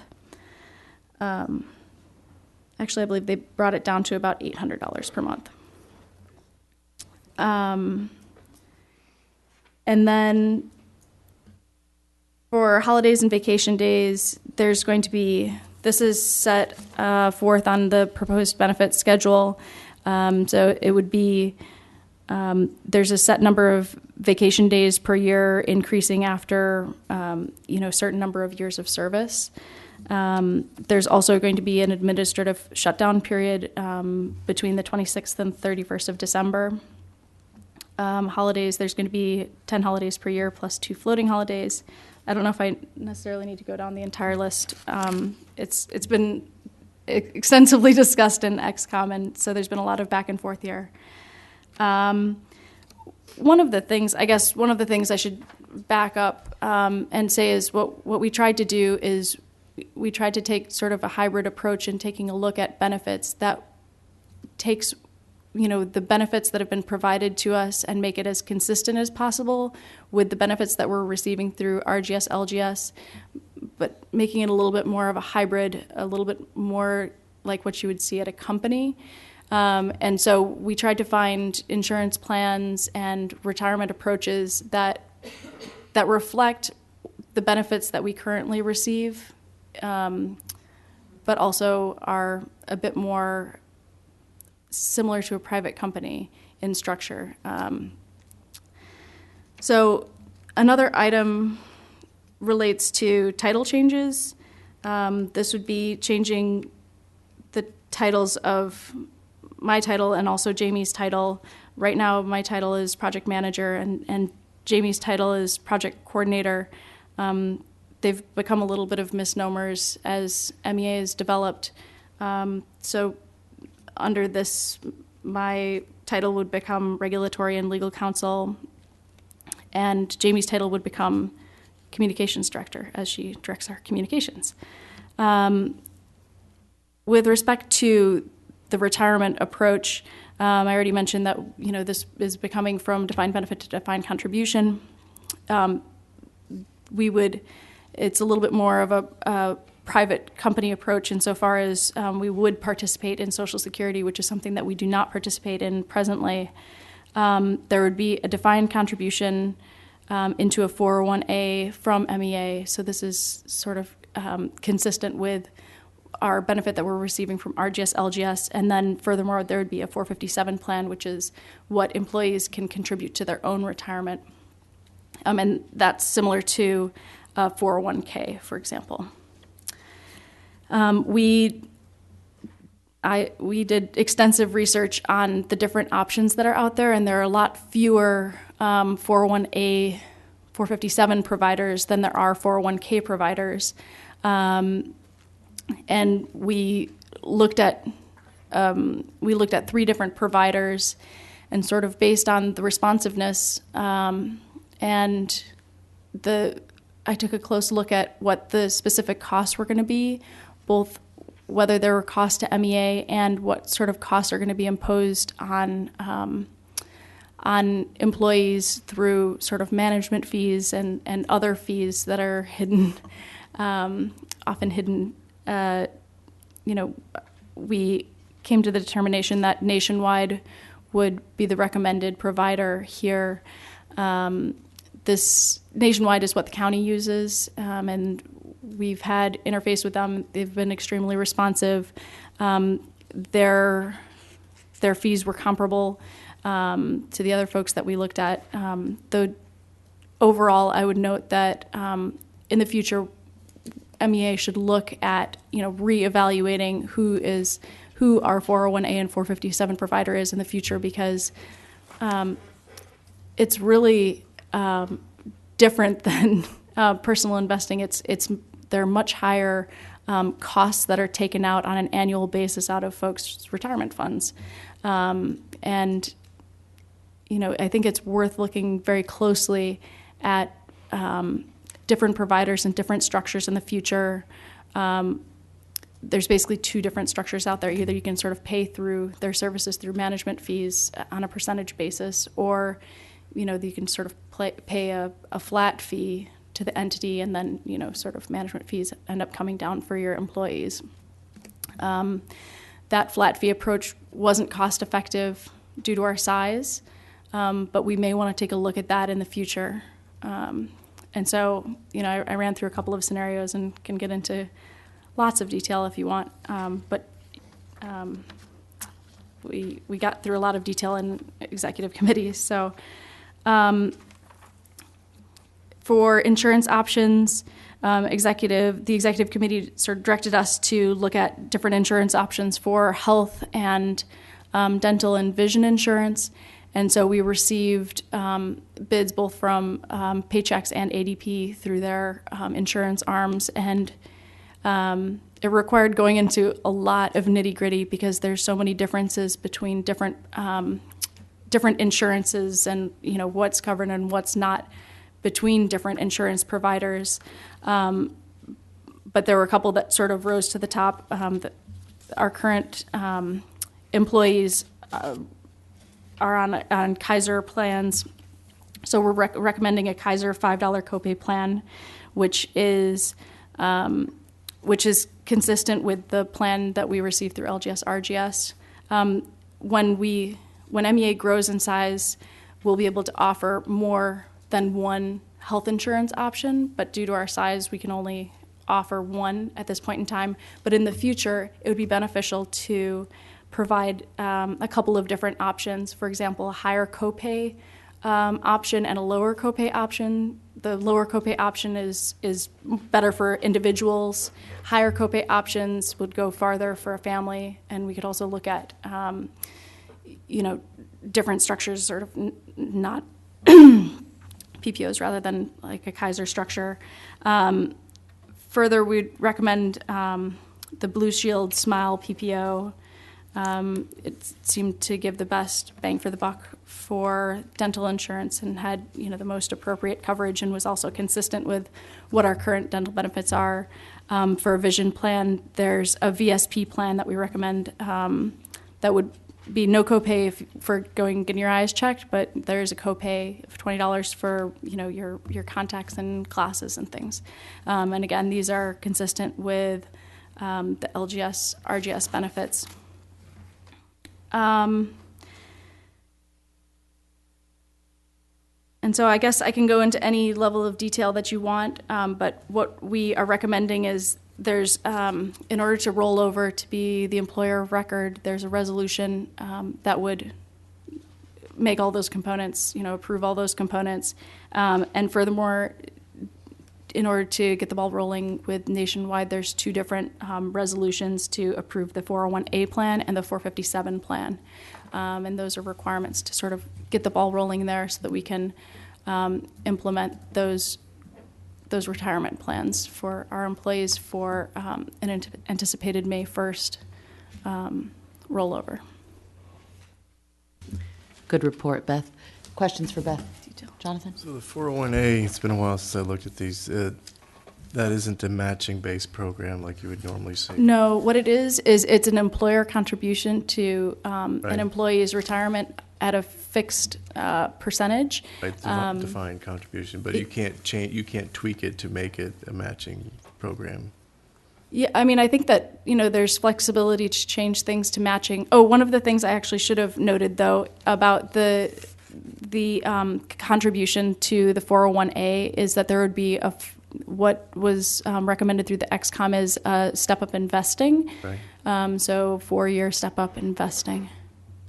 But yeah, it would not be matching it, although, you could take a look. I guess I would recommend starting with the structure and then, if you want to go more into matching and those sorts of, things that you see in other private companies, although you don't see matching as often anymore, I guess. Other questions, Dick? Will the board see the contracts themselves? I see they're going to go through legal counsel. What we were advised by Greg is that it was sufficient to have the resolution, and that legal counsel would review. Yeah, and we've gone through almost all the contracts and reviewed. For example, we reviewed both a potential Paychex contract and we reviewed the ADP contract as well, and so we have full legal counsel review of those. But it actually ends up being to bring the full set of documents to the board would probably be unwieldy. I mean, although I'm happy to show you any of the agreements and. Well, I just. Yeah, no. We've been closely working with Greg as well, and so he's fully in the loop. And there's employment specialists at his firm that have looked at specific items as well for us. So. Yeah, so this would authorize the executive officer to enter into any and all necessary contracts. Okay. Barbara? Yeah, a couple of questions. Mm-hmm. One, so paying Social Security sounds like it'll be a new cost for the agency? That is a new cost for the agency, and that was a recommendation of the XCOM. So what the agency has to pay about 7%, 7 point I think something? it's 6. Okay. And the employee pays part of it, mm-hmm. an additional. Exactly. And have we looked at what the overall financial impact is of all of these Yeah, recommendations? yeah. Actually, in every case, for example, insurances and things like that, the cost is either the same or lower. Our cost let me just check what our monthly cost for. You're asking Beth if she's run the numbers on this? It's such a good question because I love saying yes. And so actually, currently we're paying basically $3,500 a month in overhead every month to RGS, LGS to provide these services for us. And that's going down to about $800 a month for the HR services. And so, it requires a little bit more responsibility on our part, make sure that all of our documents are lined up and, but we have more flexibility in providers, but it's a definite cost savings. The folks that we're looking at, we have a high level of confidence in as well. So that means a lot. I guess what I was thinking about as far as the financial impact has to do with adding Social Security. I don't know what the health benefits, what we previously were paying before. Yeah, all of our the employee. Yeah, yeah. I think that we looked at Social Security, and there was a feeling among staff that we did want to participate in Social Security, and so that did feed into there are going to be negative economic personal impacts on staff. However, that was sort of fully fleshed out among staff. It was discussed at the executive committee, and so there's a pretty full discussion there. But yes, there are cost savings and ongoing cost savings, which is really, really great for the agency.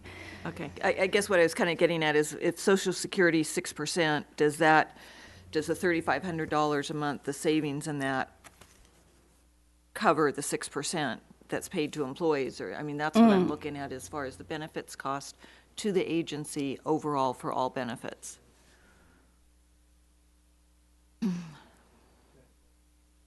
Net. All these things, not just the overhead I'm doing a little mental tally of all the different things in my head. We see the gears turning. Yeah, and a calculator come out.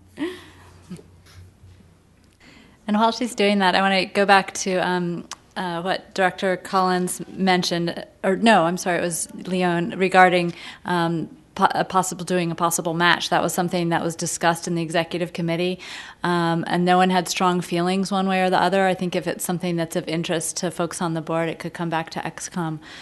Certainly, I think it's a reasonable thing to add in there. Yeah, I don't mean in the 457, I mean the 401A. Exactly. Right? Mm-hmm. Yeah, and if I were to give a rough stab at, and so I wouldn't want to be held to this number, but I would say that our overall cost of providing everything is probably going to go down by about $1,000 a month, so $12,000 a year, and possibly more. I don't want to give. That would include the agency paying 6% for Social Security for all the salaries. Yeah. The difference, because my understanding of LGS is that the same people that the MTA uses, that essentially mirrors the program that the county offers, more or less similar benefits. Does in terms of the accrued liability component of the pension piece, the 401A, obviously you're funding it on a much quicker basis because you're 4 years, you've met your match, you're done, right? So, but it's not going to increase on a cash basis, versus the pension liability that you have to. Correct. Yeah. So a couple of the scenarios that we're looking at. So obviously, when we roll over, our sort of ties with RGS, LGS are going to be severed, and we don't have, outstanding future liabilities based on that specific contract. And, we went through various sort of permutations of, our obligations. So, and by doing a defined contribution, it obviously, it's a current year basis of what our obligations are. One of the things that we did look at that was ultimately rejected was, providing, a retiree health benefit. And, since we sort of have a fresh start here, we decided that it was unwise to have future outstanding liabilities. It always keeps it'll keep MEA sort of on a fresh foot every year, which really has huge value. And there can always be changes in the future regarding election of Social Security or different matching and those sorts of plans. And if I could add in, one of the discussion points that came up related to Social Security is this concept of the three-legged stool. And when you have when you are acting as more of a private entity, it's kind of the thinking is that it's good to have the safety net, Social Security, in place in addition to the employer contribution and the employee contribution. And that if we were to strip out the defined benefit program but not offer a Social Security benefit, it could have an impact on our ability to hire folks in the future. It's just not customary. So after a lot of discussion with the ExCom members, this proposal seemed to be pretty heartfelt among everyone. Oh, we need you guys to start paying in to support the rest of us someday. Well, that was another philosophical discussion. It's like, you don't want to run on the banks. You don't need to have a run on Social Security either. But I think there was some discussion about Social Security not offering that when the computation, the 10% contribution to a 401A was figured. So that's just why I was asking the question when we had earlier discussions. Yeah, no, it's a good question. I mean, to be frank, it's not a very comfortable discussion, but the reality of it is you're sort of breaking some new ground in this county, and a lot of other entities are going to be looking at what you come up with here, and it's somewhat strange that you're researching and proposing and negotiating with yourself, more or less. So it's just due to the structure of this weird entity. So, I think that one of the key components of this isn't to have, we've taken our direction from the executive committee, and while we obviously have input on, you're going to pay more if you do Social Security, you have input on those points. But this is really executive committee driven, and so I don't want the impression to be that. No, that's not what I meant. I mean, I meant that you're because you're in a sense your management is not full time, except for Dawn. Like this entity is kind of, you wouldn't get into this discussion to this level of detail at a board of directors meeting about compensation, but and I forget who's on the executive committee, but besides Charles, I think it's me, Sean, Damon, and Lou. Right. So, but I think we have to be cognizant of here that this is going to be very scrutinized, and it will be seen as having going to the other pension discussion stuff, will be looked at that light. I see there are a lot of good things, so I don't disagree with what you're doing, but I think we just need to be cognizant of that. Yeah, one other thing kind of on this topic, just so that it's everyone has access to this information. Another thing that we were asked to do by the executive committee as early as, it was back in January, was to do a comparison study looking at what the benefit would be to an employee getting a defined benefits plan at retirement compared to what an employee would get if they didn't have a defined benefits plan, and what would you need to offer them as a private company to have the same type of result. And what this exercise resulted in was a projection that what would be needed would be about a 16 to 17% salary deferral for all employees to kind of match up with what a defined benefits program would accrue to that person. And I think that while the executive committee was interested in providing something to employees that was, fair and, took care of them in the future and that sort of thing, there was also a strong interest in not creating a liability. So not creating something that would all of a sudden, cost a lot of money for the agency in 20 years or whatever.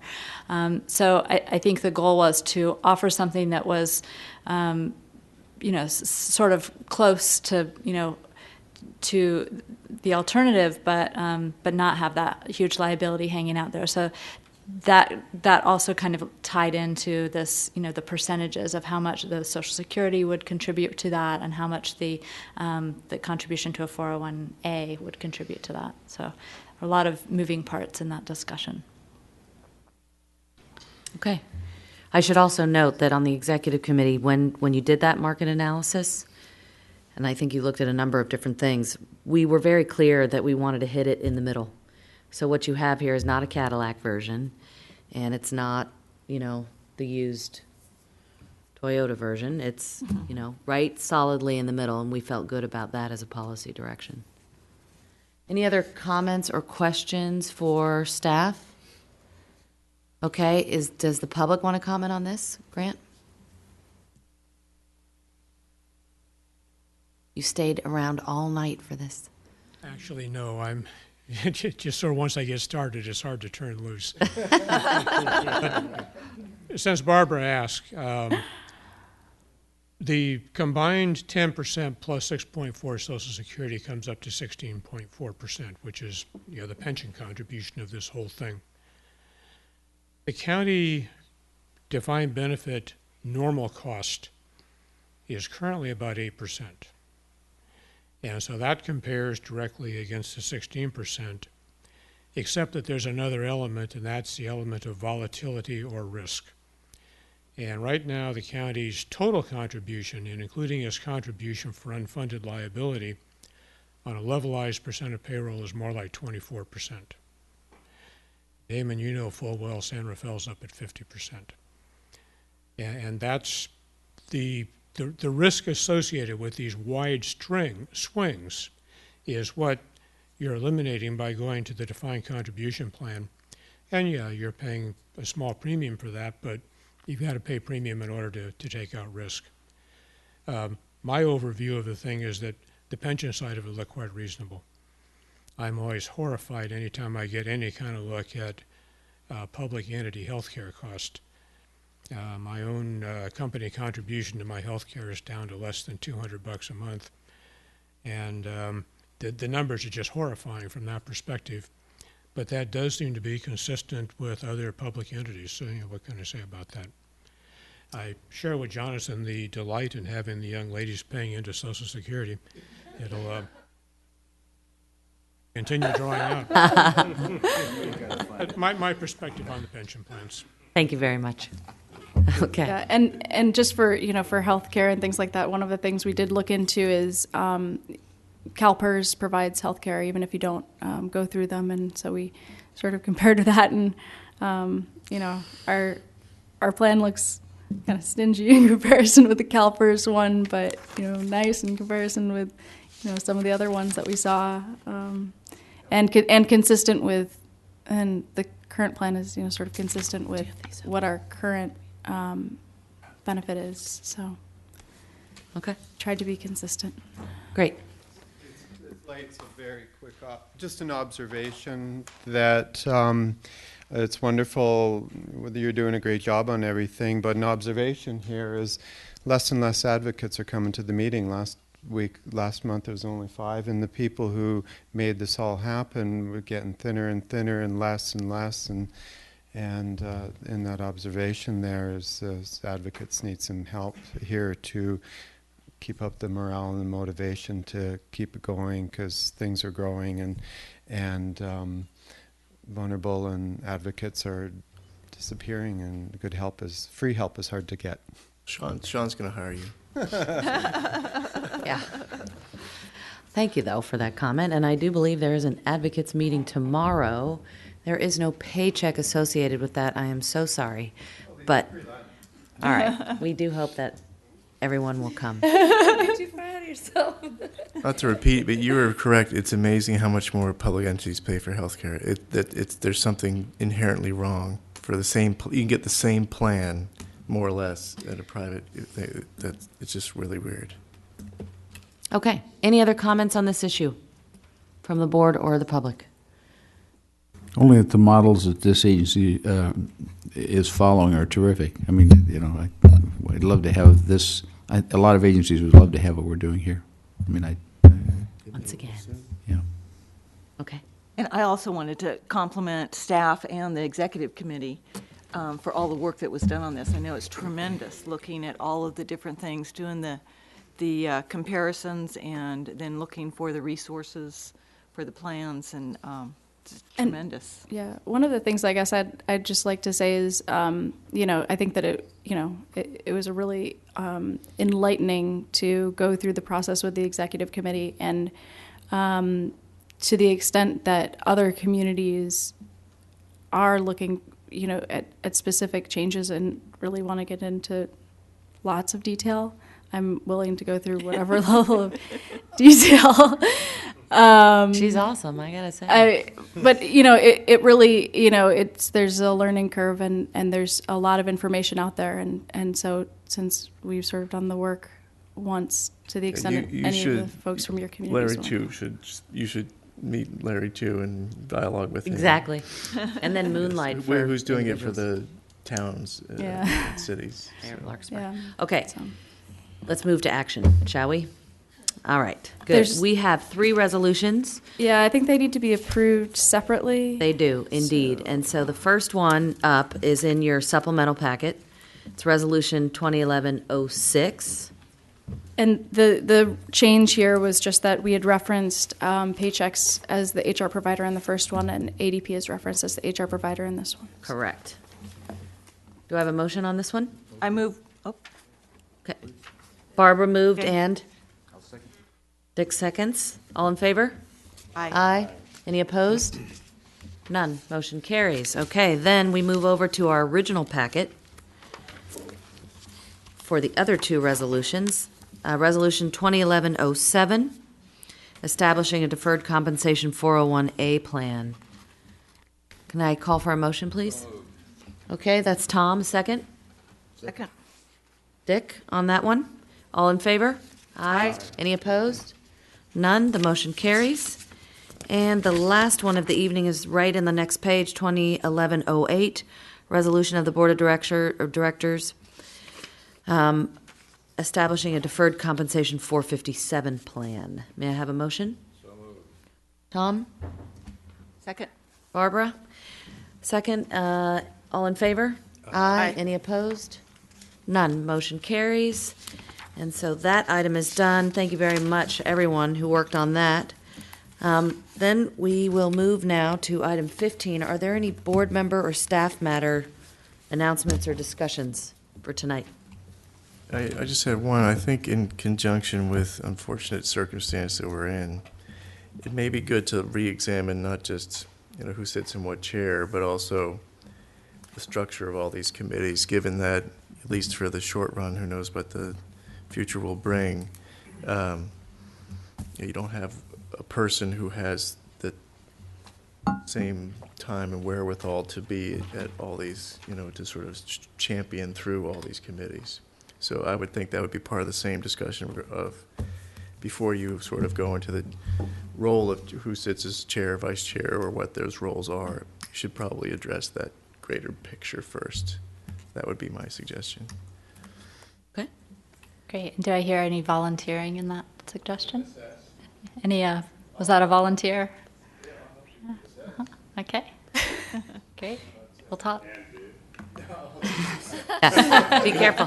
He comes up with the idea. I definitely heard volunteer in there. Yeah. I'm pretty sure. Yeah. Okay. Yeah. We can work around your schedule. We'll start setting them at 5 a.m. No problem.